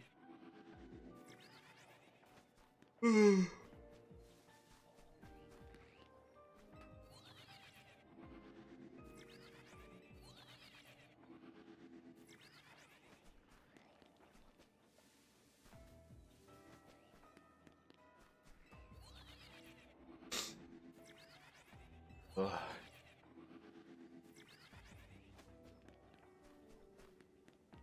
Come on. Come on. You know you want to be shiny. Man.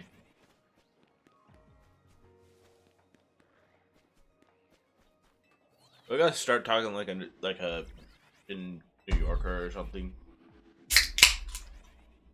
Hey, Terrakion, you better show up shiny right now.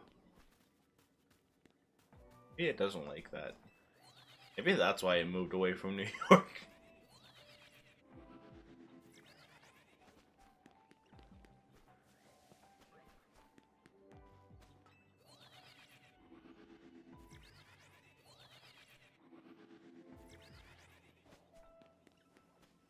Terrakion could no longer thrive off of a pack of Newports and bacon, egg, and cheese.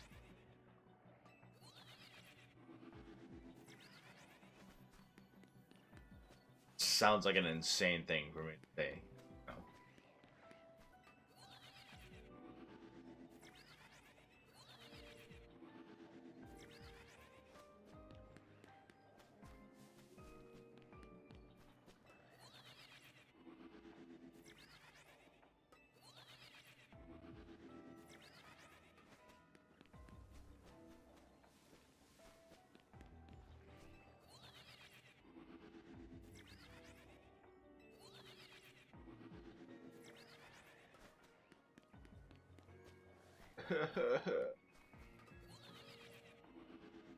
Please, Terrakion.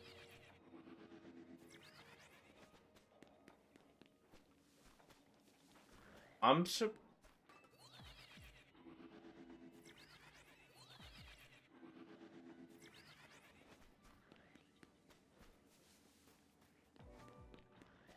I'm actually honestly surprised that, like, in hyperspace Lumios we haven't found anything as far as like Paradox Book goes. But I guess it's also because since Paradox Book 1 are technically limited to a certain area of Paldea, they wouldn't really get out anywhere else aside from that one Iron Treads or whatever it was called. Iron Treads, Great Tusk, whichever one you prefer.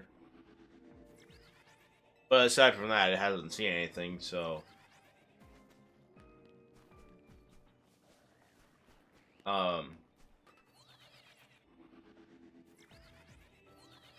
Because I can imagine that all of these Pokemon that are spawning here are technically just what's the word?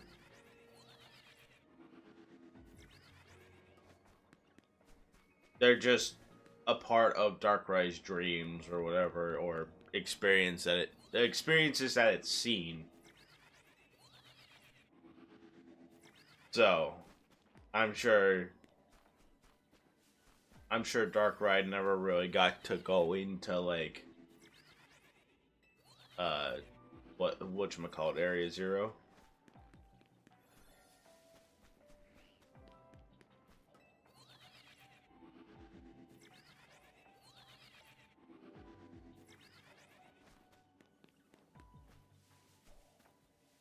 And I'm sure Game Freak probably realized that that would have been that would have been something. They could have actually made one hell of a story with that, actually.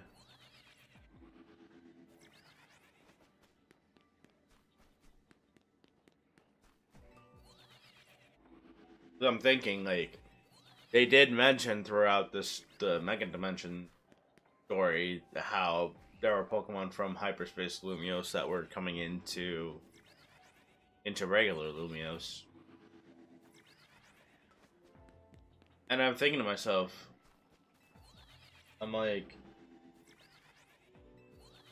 if Darkrai would have actually been able to get into Area Zero and survive being there, since it's super dangerous, it could have made for an interesting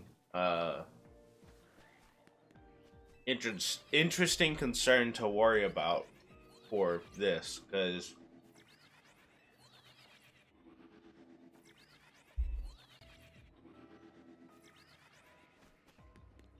they could have had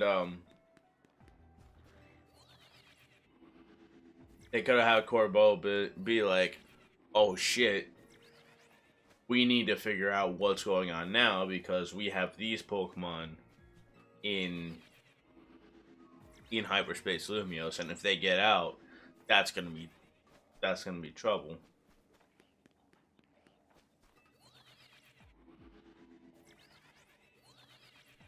But also, if I remember correctly, I think that Area Zero is technically something that not a lot of people know about.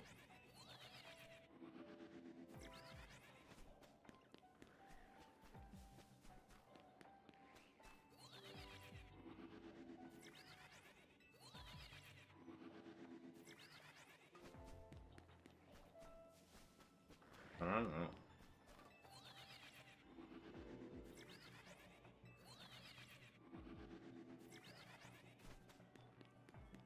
But also, I feel like Paradox Pokemon were kind of like Game Freak's way of being like, look, here's Mega Evolution, but it's not really Mega Evolution. Like Fluttermane could have been Mega Mischievous, even though Mismagius is a thing. So like Great Tusk Iron Treads could have been a Mega Donphan, so on and so forth.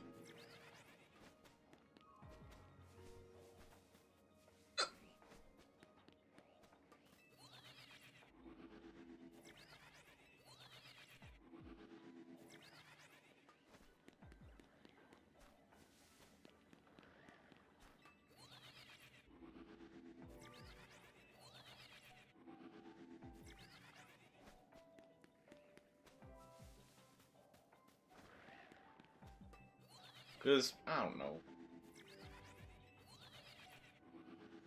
I feel like at this point, like, new forms for or maybe not new forms now. Or, no. Not new forms pre Gen 6.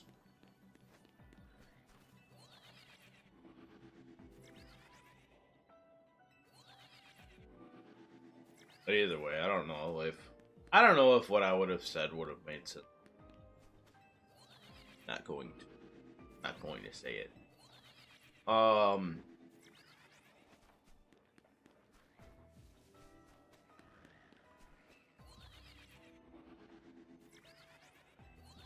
don't know. I do wonder what Gen 10 is going to look like.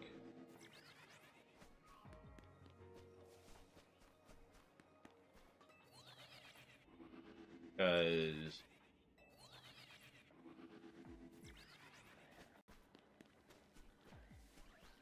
I haven't really thought about it too much, because it's just like, I don't know.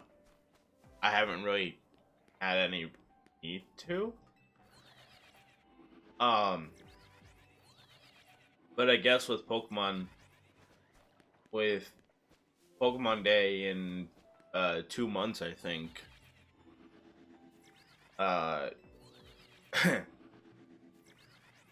Pokemon Day in 2 months, we're going to, like, I have a feeling we're going to get that Gen 10 announcement.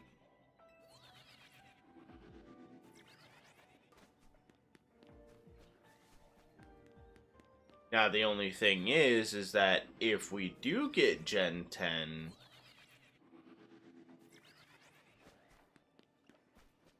the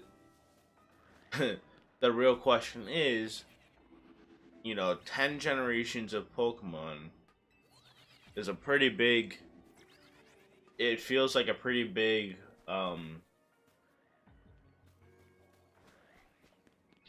feat. It feels like something that is a little worth going big for.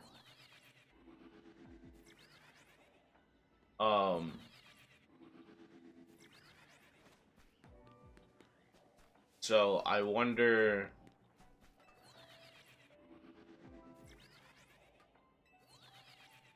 I do wonder how that'll turn out. And honestly, my biggest thing is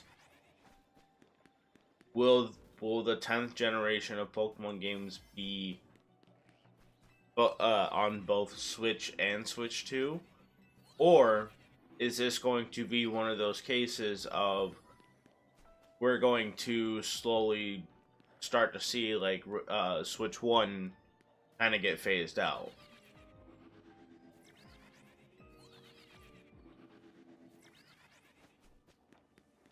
Because in all honesty, I feel like it needs to happen.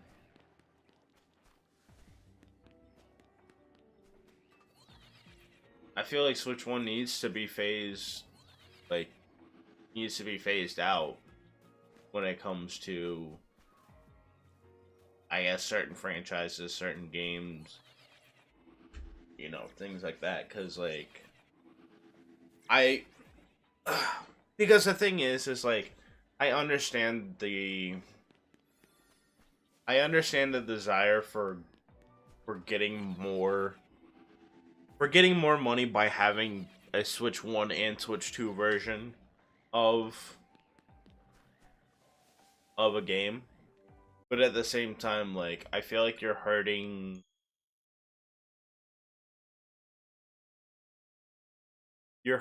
the Switch 2 player base in a way, because you're having to make a game for both versions of the Switch. So that means sacrificing, like, that means more likely than not sacrificing, like, graphical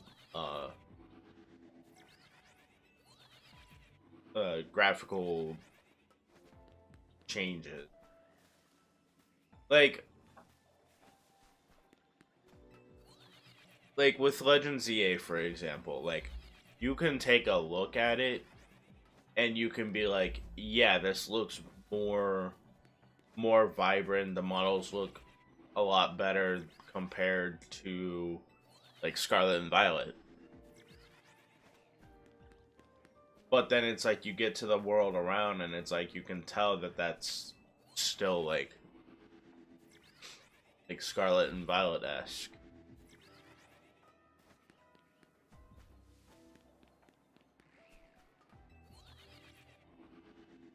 Now,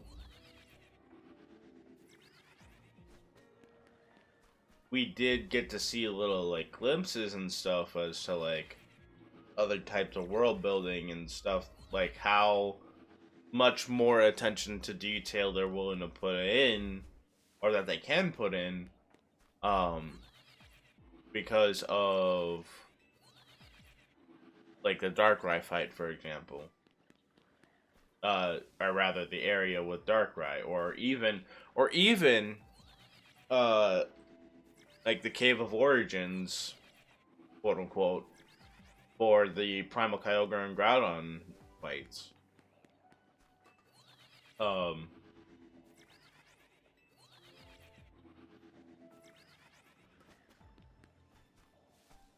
like even though it was just like it was very simple, like there was still a lot of attention to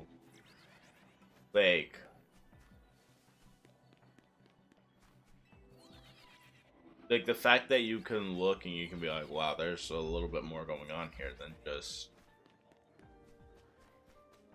a few bushes, some trees, and whatever else maybe, right? Um,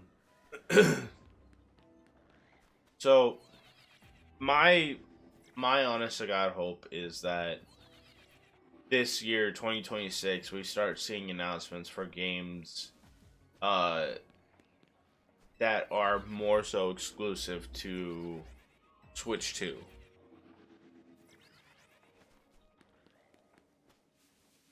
Like I do think, rather,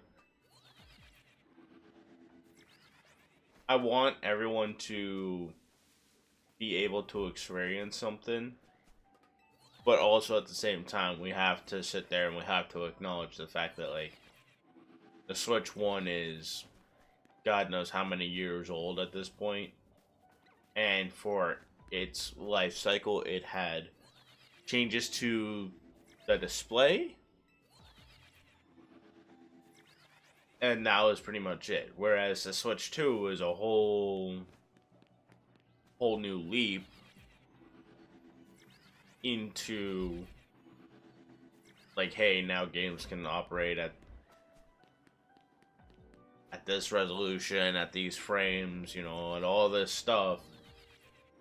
And this is a system that is ahead, like leagues ahead of the fresh Switch.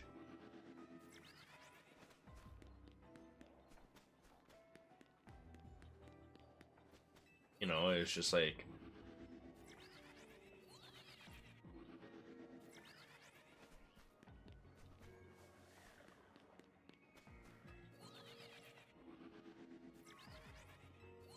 and like the thing is that other other franchises, granted, I don't know how Metroid Prime or Metroid Prime Beyond is. Um, that was one of those games where I wanted to get it, and to an extent, I still do want it. But the thing is like I heard about the whole like limiting a limiting background music behind an amiibo or something like that, and I was just like, okay, that's a little um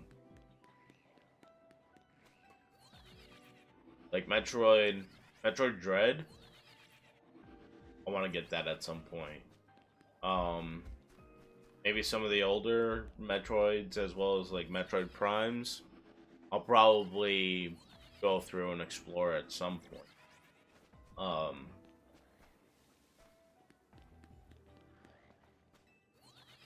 but anyway, I got a little off topic there. But other franchises have sort of other franchises within Nintendo, I should say, have sort of profited and managed to make the most of their surroundings. Like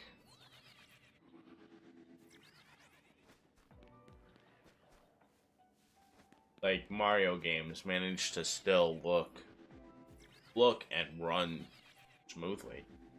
Um I mean, Zelda games like Breath of the Wild, even though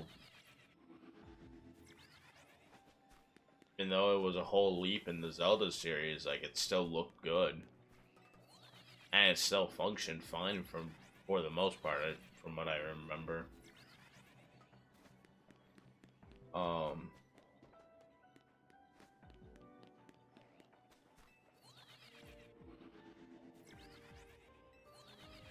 Trying to remember what other franchises are within the Nintendo. I know there's like Pikmin,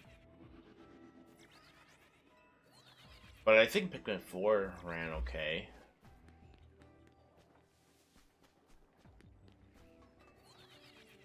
Um,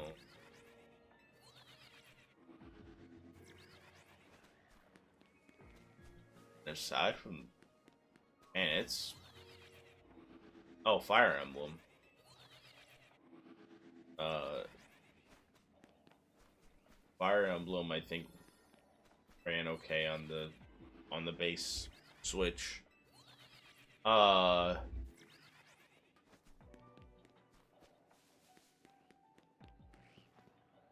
but anyway, I think the point that I'm trying to make here is like I feel like most of the other franchises that are a part of Nintendo have not really had too many difficulties like I have seen or heard with Pokemon.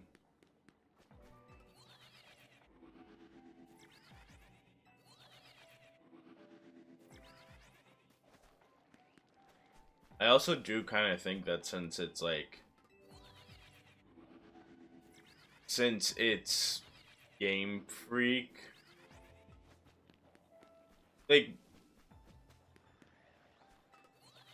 like the way that I can think to explain it is like you have these other franchises that for the most part, at least to me, I have not heard anything about any sort of like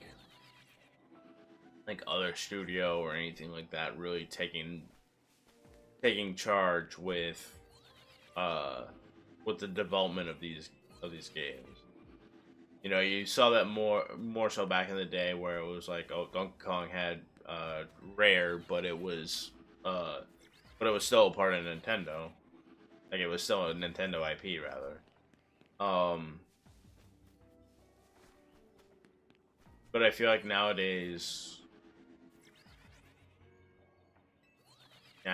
you don't really hear that too much. Like, oh hey, look, we have Legend of Zelda that's coming out. Who's it being made by? Nintendo. Okay, but who's it being made by? Nintendo. Whereas it's like, or it's not outwardly known. Whereas like with Pokemon, you know that, oh hey, Pokemon is made by Game Freak, but we know it as Game Freak. It's not like we have to do um any sort of digging into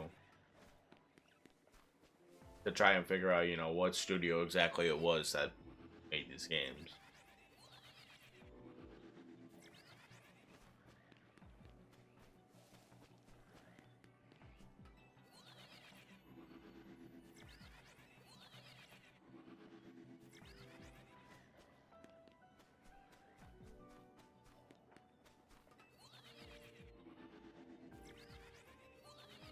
Um. Anyway, kind of got off topic again, but uh,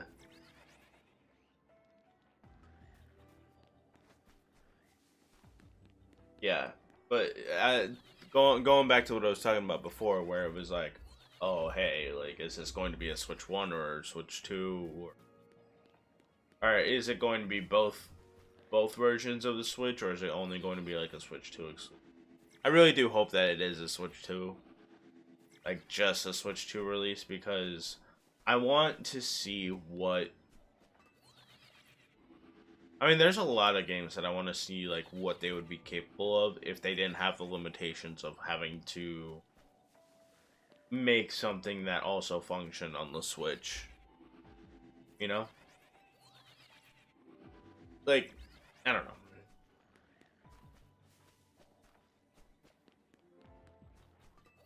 It's one of those times where it's like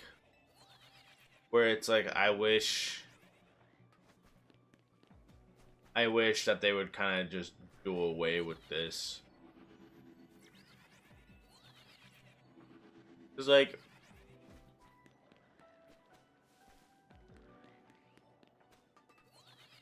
cuz what I felt like happened, and I don't know if this is 100% accurate or not, or if I'm just misremembering, but I feel like back when the Switch was first announced, uh, it felt like they were kind of quick to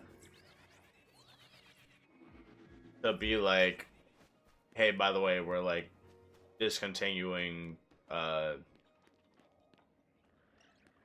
we're discontinuing product distributions for like the 3DS and the Wii U. Like, they stopped making games for the 3DS and Wii U uh almost instantly. I don't, again, I could be misremembering, but that's just what it felt like.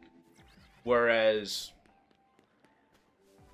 with the Switch 2, it feels like, yeah, but it's technically still the same system, so therefore we can get away with putting this still on Switch, right? But it's like, no.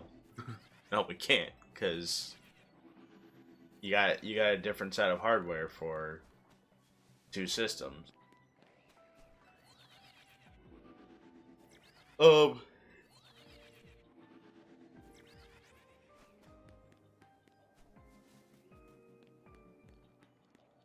but um,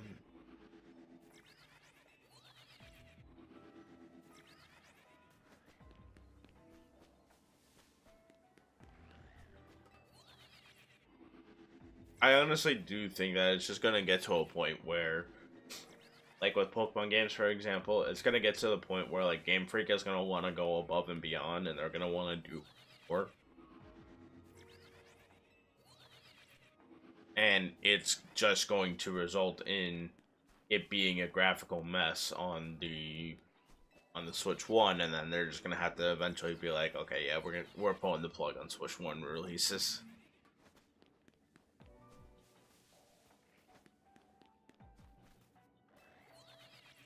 Um,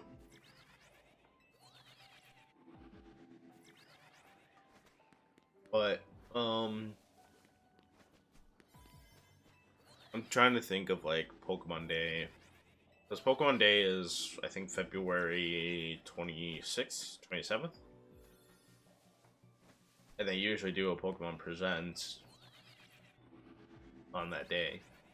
So I'm trying to think of like what trying to think of like what the lineup could be. I don't know if that Pokemon Minecraft game with Ditto came out yet. But if not, then I feel like we're gonna get more information on that.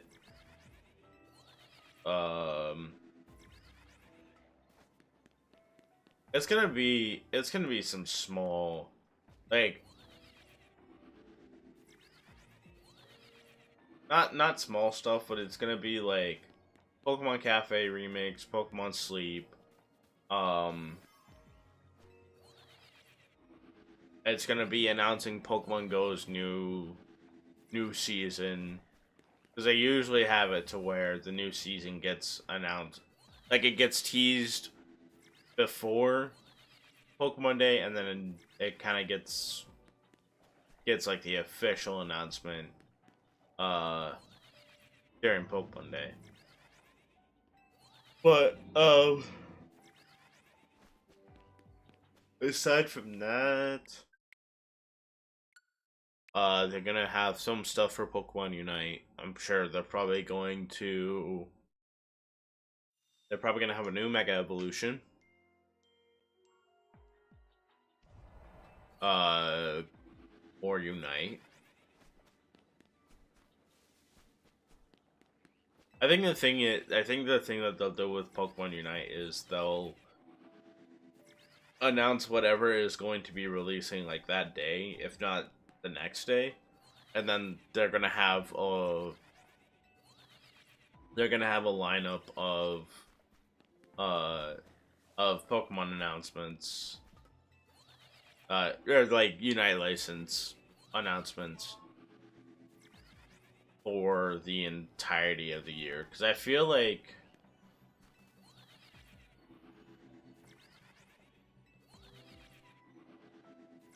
this year for Pokemon Unite was actually pretty packed. But I mean, I guess with not Mega Dimension, with Legends EA releasing, they were like, you know what, let's just start pumping out these Mega Evolutions now. Oh.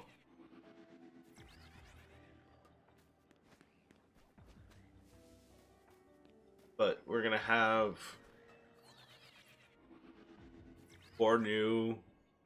we've had 4 new Mega Evolution licenses released.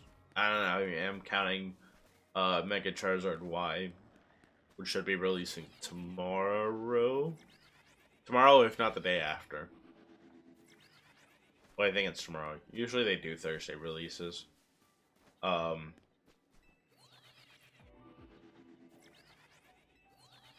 I have a feeling they're either going to announce more Mega Evolutions that'll be coming to Unite, or they'll probably have a mix of like Mega Evolutions as well as like standard Pokemon that are going to be in the game.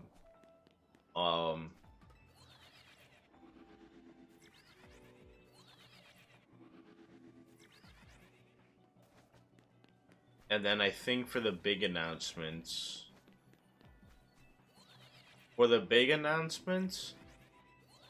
it's going to be Pokemon Champions, which honestly I could see them releasing it either a month or two after the Pokemon Presents, or I could see them throwing a curveball and being like, Pokemon Champions is available now.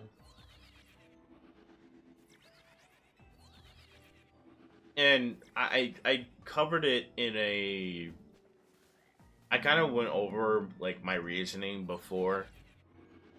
Oh, as to what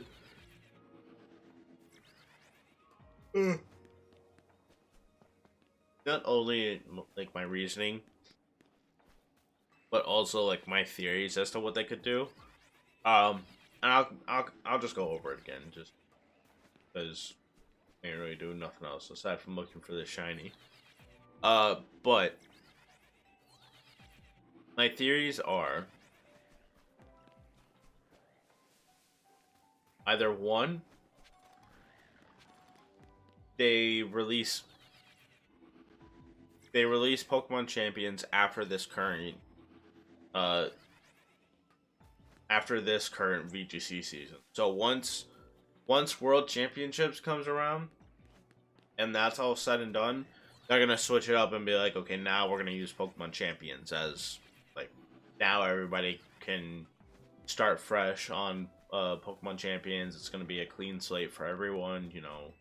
Be quote unquote a clean slate for everyone. I and then we're just gonna start the seasons, and we're just gonna use this for all future seasons. Um,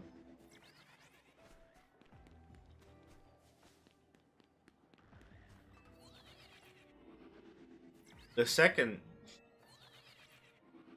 theory is, like I was saying before, they could do anywhere from when Pokemon Day comes around to, I would say, like April the latest. And the only reason I say that is because if they have an early release, or if they release it before the end of the VGC season, right? This will probably be to, try it out at a world championship to see how it works. As well as it gives people the time to learn how to use the software, or to learn the game in and out, as well as giving Pokemon Company, Game Freak, Nintendo, whoever, the sort of metrics and the data that they need to determine whether or not they need to fix or just outright change some things in regards to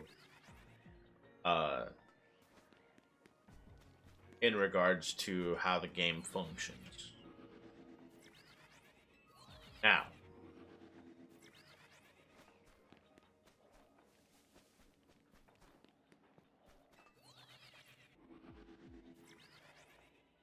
what I could honestly see is, and this is sort of like a new speculation, but what I can see is if Pokemon Champions is set to release on both Switches, it may or may not give us a little bit of an insight as to whether or not Gen 10 could also release on both Switch and Switch 2. Not definitively, because I could very well be wrong, because I'm sure that the games could function, or not that I think, but the games will function very differently. So, but I feel like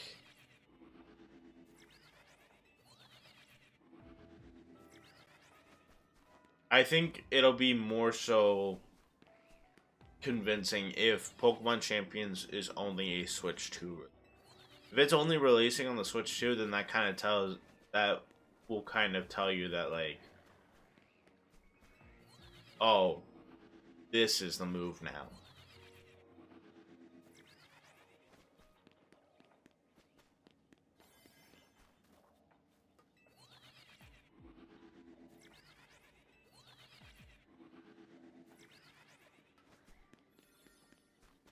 This is the move, and this is kind of how you know that things are gonna kind of be changing very, very soon. Oh, wait.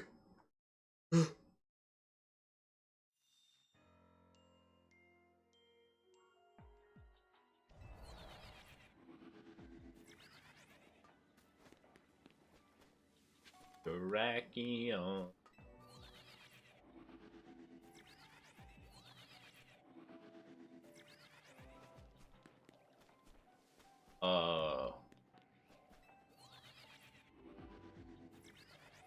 But I feel as though if I'm going off of the alleged leaks, then Gen 10 is Pokemon Wind and Waves, which is weird names. But if that is the official the official name for them, then I can't imagine we're gonna get another. I mean, we'd have to get somewhere tropical, right? Especially with Pokemon waves. Because they don't mean Pokemon waves. But,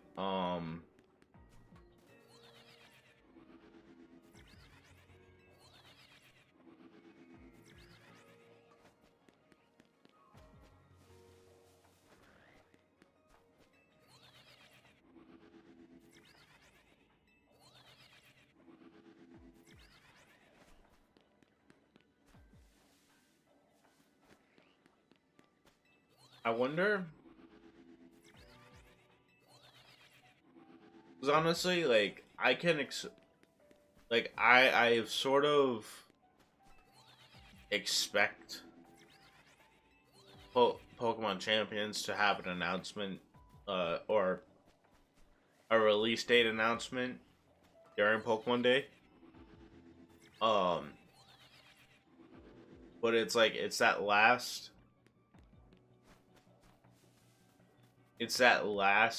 slot, because that last slot, or that last little bit of time that they usually uh use for their Pokemon Presents, is usually dedicated towards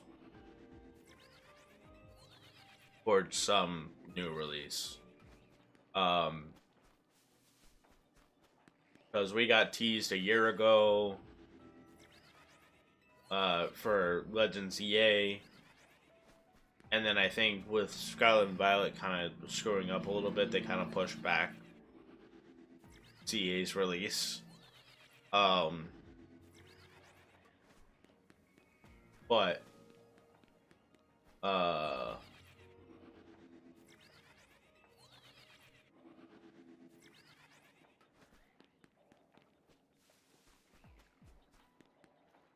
but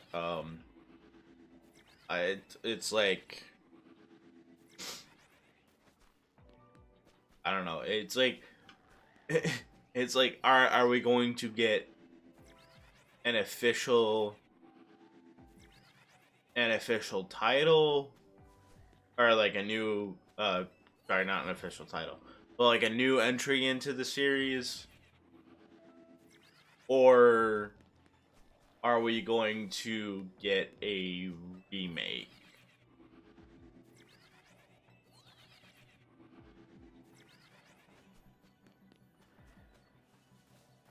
Because listen, now that we have, because I'm pretty sure people were I'm pretty sure people were speculating that uh once Scarlet and Violet finished, that we were going to get a Gen 5 remake.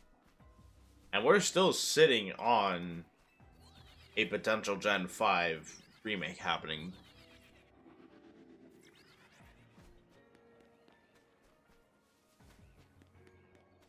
Like,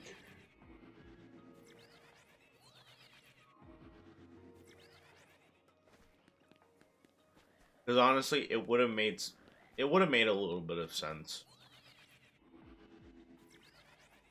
Because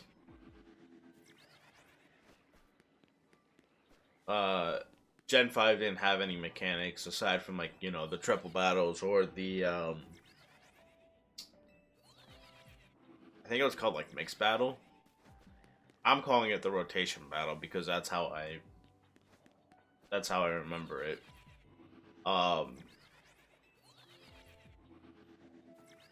Which, that battle mode was cool. I like that one a lot.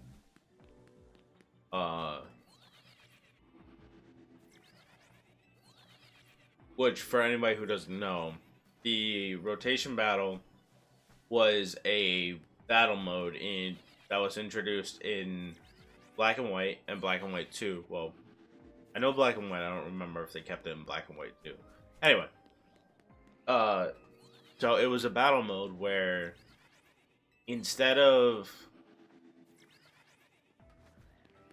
it sort of worked similarly to triple battles where you had three Pokemon out at the same time, but instead of having all three of them out at the same time, it was like they were out, but they were set on this like rotation of sorts. So it was like as you were battling, you could see what other Pokemon um your opponent had out, and then from there you kind of, or you could like switch which Pokemon was up in the, I guess, like active slot. Um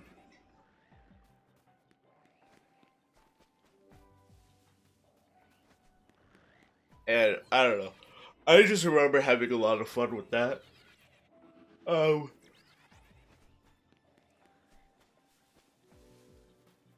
I'm surprised they have not brought that back at all in some way, shape, or form. Um but anyway.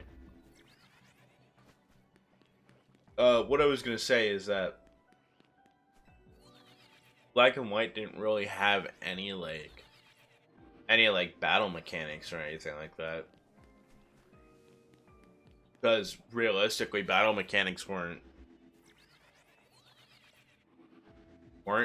really introduced until Gen 6, and we got Mega Evolution. Um, so it would have made sense if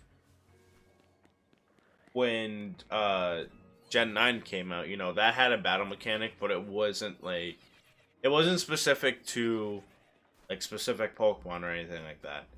So I feel like that's why it would have made more sense for them to have done like a Gen 5 remake around then, because they could have simply just somehow tied terrestrialization uh into the lore of Gen 5, and then they could have used that.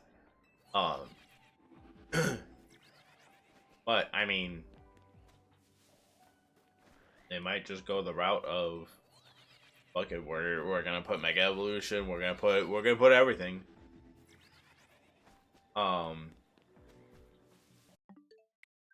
Do one more set, and then if we don't get it, we'll call it here for today.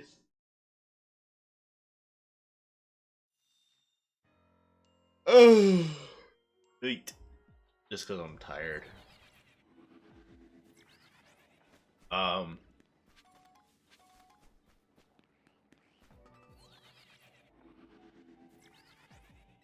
yeah. Now who knows?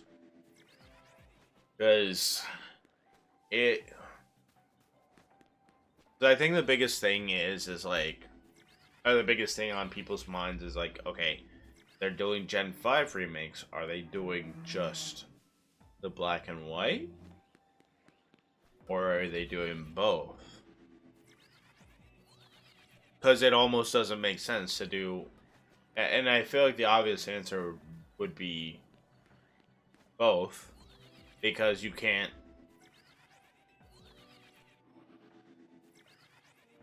I feel like you can't just skip. You can't just skip Black and White. Or rather, you can't just do Black and White and skip Black and White 2. Because Black and White 2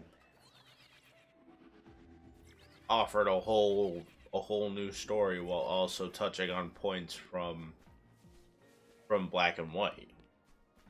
So it wouldn't make sense for them to just do Black and White and then just be like, Black and White who? That was a good joke. No? Okay. Anyway,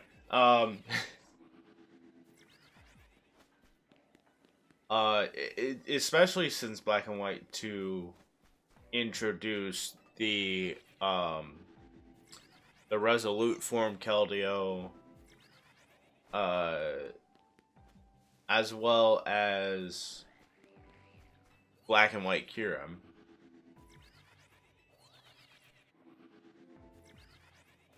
And it almost feels weird for them to have done a Legends ZA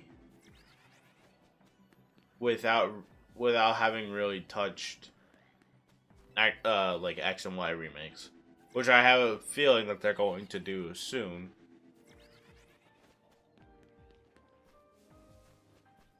Because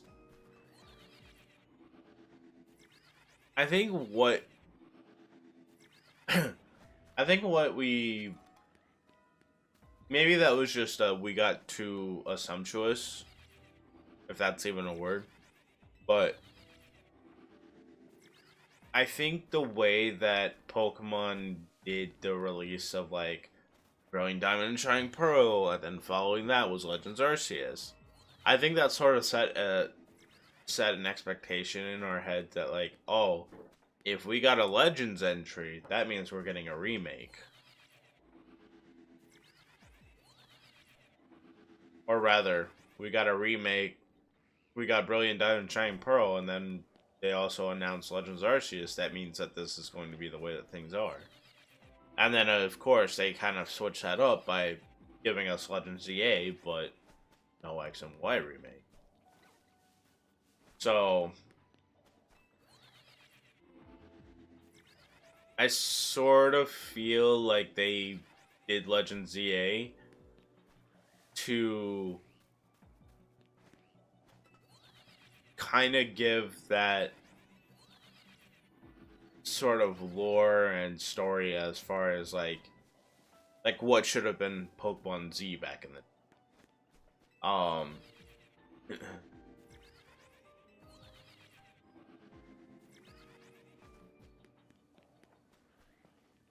but I don't know, man.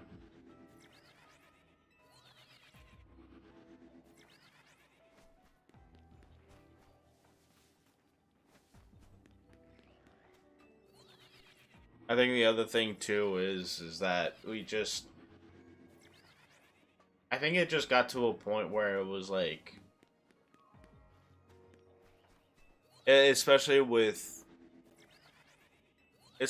what happened with Scarlet and Violet. I feel like it just got to that point where it was like, okay, let's not rush, or let's not do it this way because people aren't happy with that. Granted, I feel like the small majority of people who are online and who complain about anything and everything are never going to be happy with anything. But that's just me.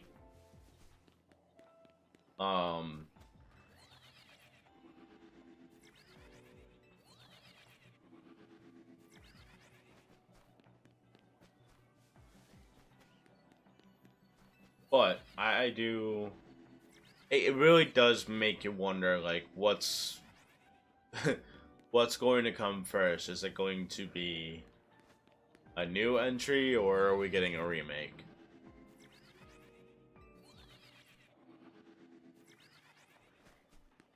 And I'm sure they probably learned their lesson somewhat with Brilliant Diamond and Shining Pearl. Because, like,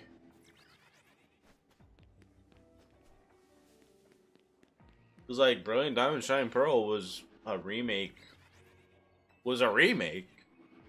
But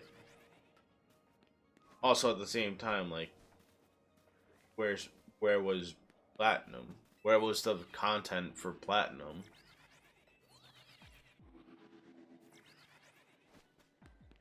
Like, the Distortion World,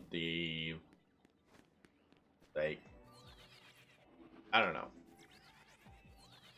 The sort of feeling of Team Galactic feeling more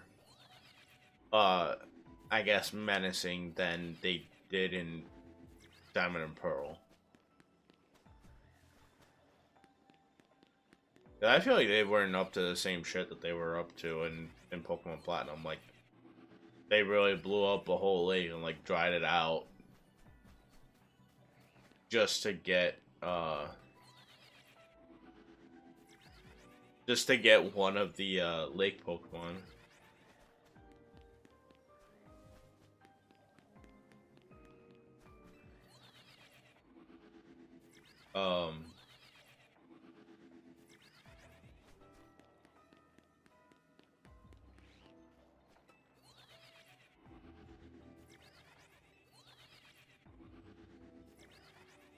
But yeah, I don't know, man. It just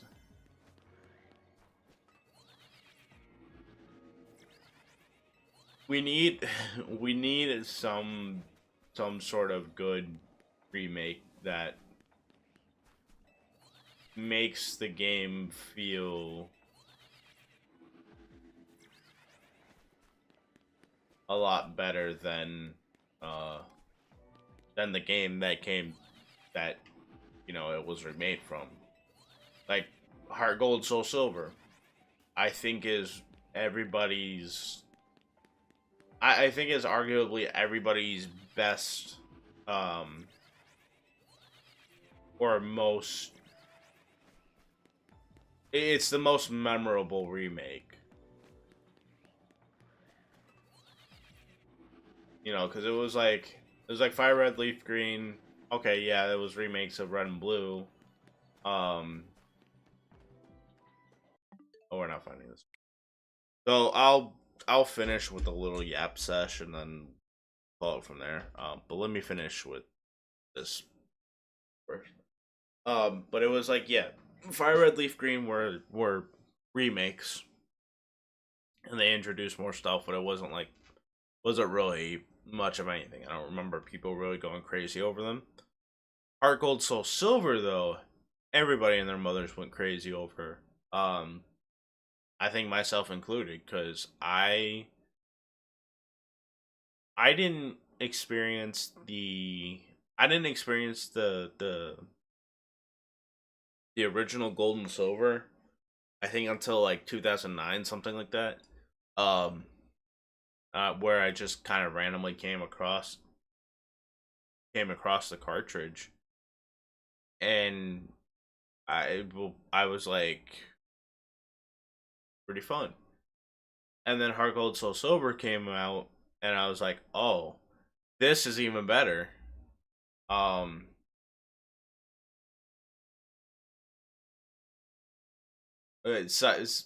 side note, you know what game I really wish they would bring back?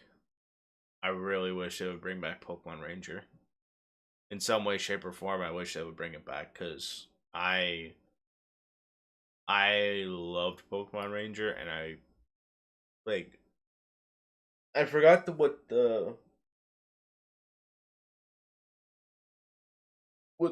not the more recent one, but it came out years ago. Um, it wasn't Shadows of Olmia. It was a different one.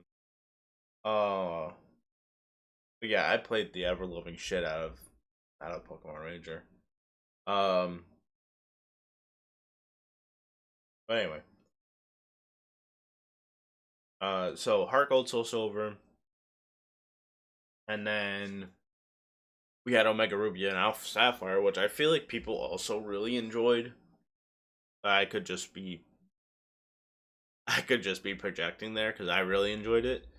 And I'm pretty sure that was my most played Pokemon game until Scarlet and Violet. Um,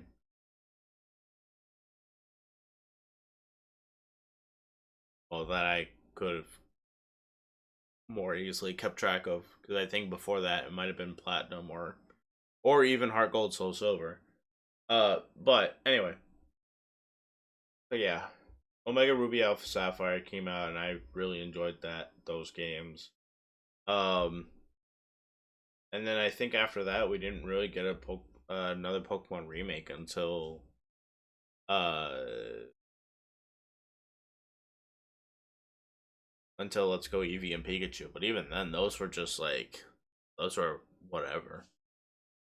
And then we had Brilliant Diamond, Shining Pearl, which they were remakes, but they weren't exactly what people were looking forward to. Um, so I just hope that whatever remake they do have next up in line, they actually do it justice and give it a proper remake of sorts. Like, if I'm being honest, you could do the same thing. You could do the same thing now, or with the remake that Game Freak is doing with all the newer entries in the Pokemon series, and making uh making only certain Pokemon available to catch unless you do like DLC type stuff, or you just let them be available later on down the line. Um like that would be like I would be okay with that. Um but just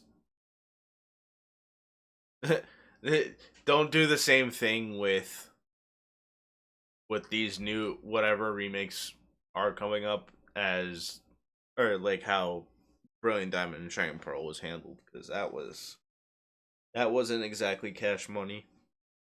Um,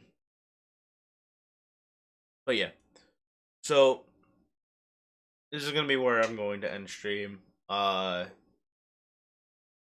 I do want to say something real quick before I do end, or before I do the usual spiel. Um, because honestly, I don't know what my stream schedule for next week is looking like, and I know I could just simply save this for Friday, but I'm thinking about it now, so I'm going to say it. So I'm going to say it now. um, and I was kind of talking about it during the beginning of stream, so but yeah, we're almost at the end of 2025. Again, I don't know what my stream schedule is going to look like for next week, as well as the week following. Um, because it's Christmas, uh and my girlfriend's home for or she's home from work for winter break, basically. um so I'm not sure how active on stream I will be, with streaming I will be, I'm sorry.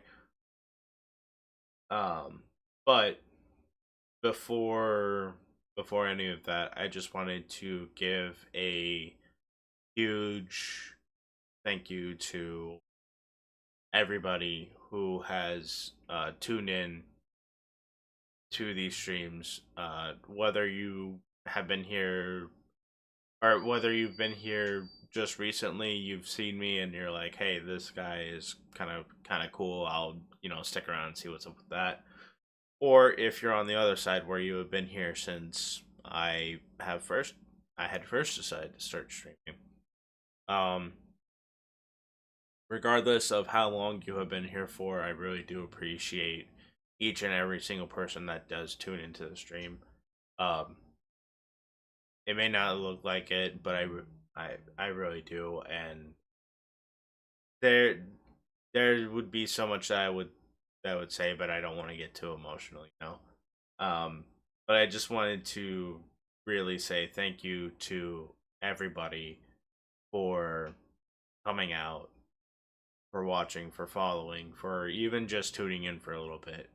I I say this at the end of every stream, but regardless of the duration of time that you are watching this for, I really do appreciate it. It does mean a lot to me. Um, uh, we we had some breaks in between this year of streaming. Had some stuff happen, had things going on that required my attention, and then it was just that mental gymnastics of trying to get back into it and trying to actually get myself to stream again. But once we started getting back into it, and once we started finding something that was a little more consistent, it it just it felt right. um it feels it feels right to just be able to sit here for God knows however many hours on end, and be able to either do things like shiny hunting, or playing Pokemon Unite, or even playing something that's not Pokemon related. I enjoy being able to sit here for however many hours, and uh just being able to stream and be myself in a sense. you know um But um, we still have some time before the end of the year, but we I had set I had set a goal. I want to say like 2 months ago. I don't even remember how long I've been saying this for, but we had set a goal to basically get 100 followers, subscribers, whatever the case may be, across the board. Um, as I have been multi-streaming, and I'm sure you can probably tell the from the links, or not the links, but the handles that will scroll through while I'm streaming. I do I do the multi-streaming.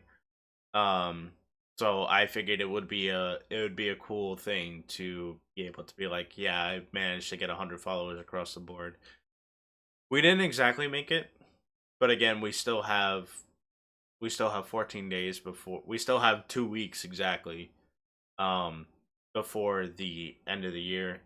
So whatever time that I am able to, we're gonna make it a big push to try and you know get to those 100 followers by the end of the year. I think it would be cool. We already reached one of our goals. Um, but um, yeah, I also mentioned this during stream, but once 2026 comes around, it's going to be a new year. It's going to be a new year for, I guess, the I'll call it the Freak of Sound project. This has been something that's been in the works for too many years now. I had a whole lot of things that I wanted to do years ago when I had started. Like, I wanted to do a mix of um like gaming as well as like being up on like a stage type deal and just kind of yapping about whatever may be. I Fun little tidbit. There was a point in time where I got into like conspiracy theories and whatnot. I was smoking a lot, so my brain was very much going all over the place. But I know I knew that back then, like that was one of those things that I wanted to do, where it was like a mixture of gaming and just kind of sitting here yapping about whatever.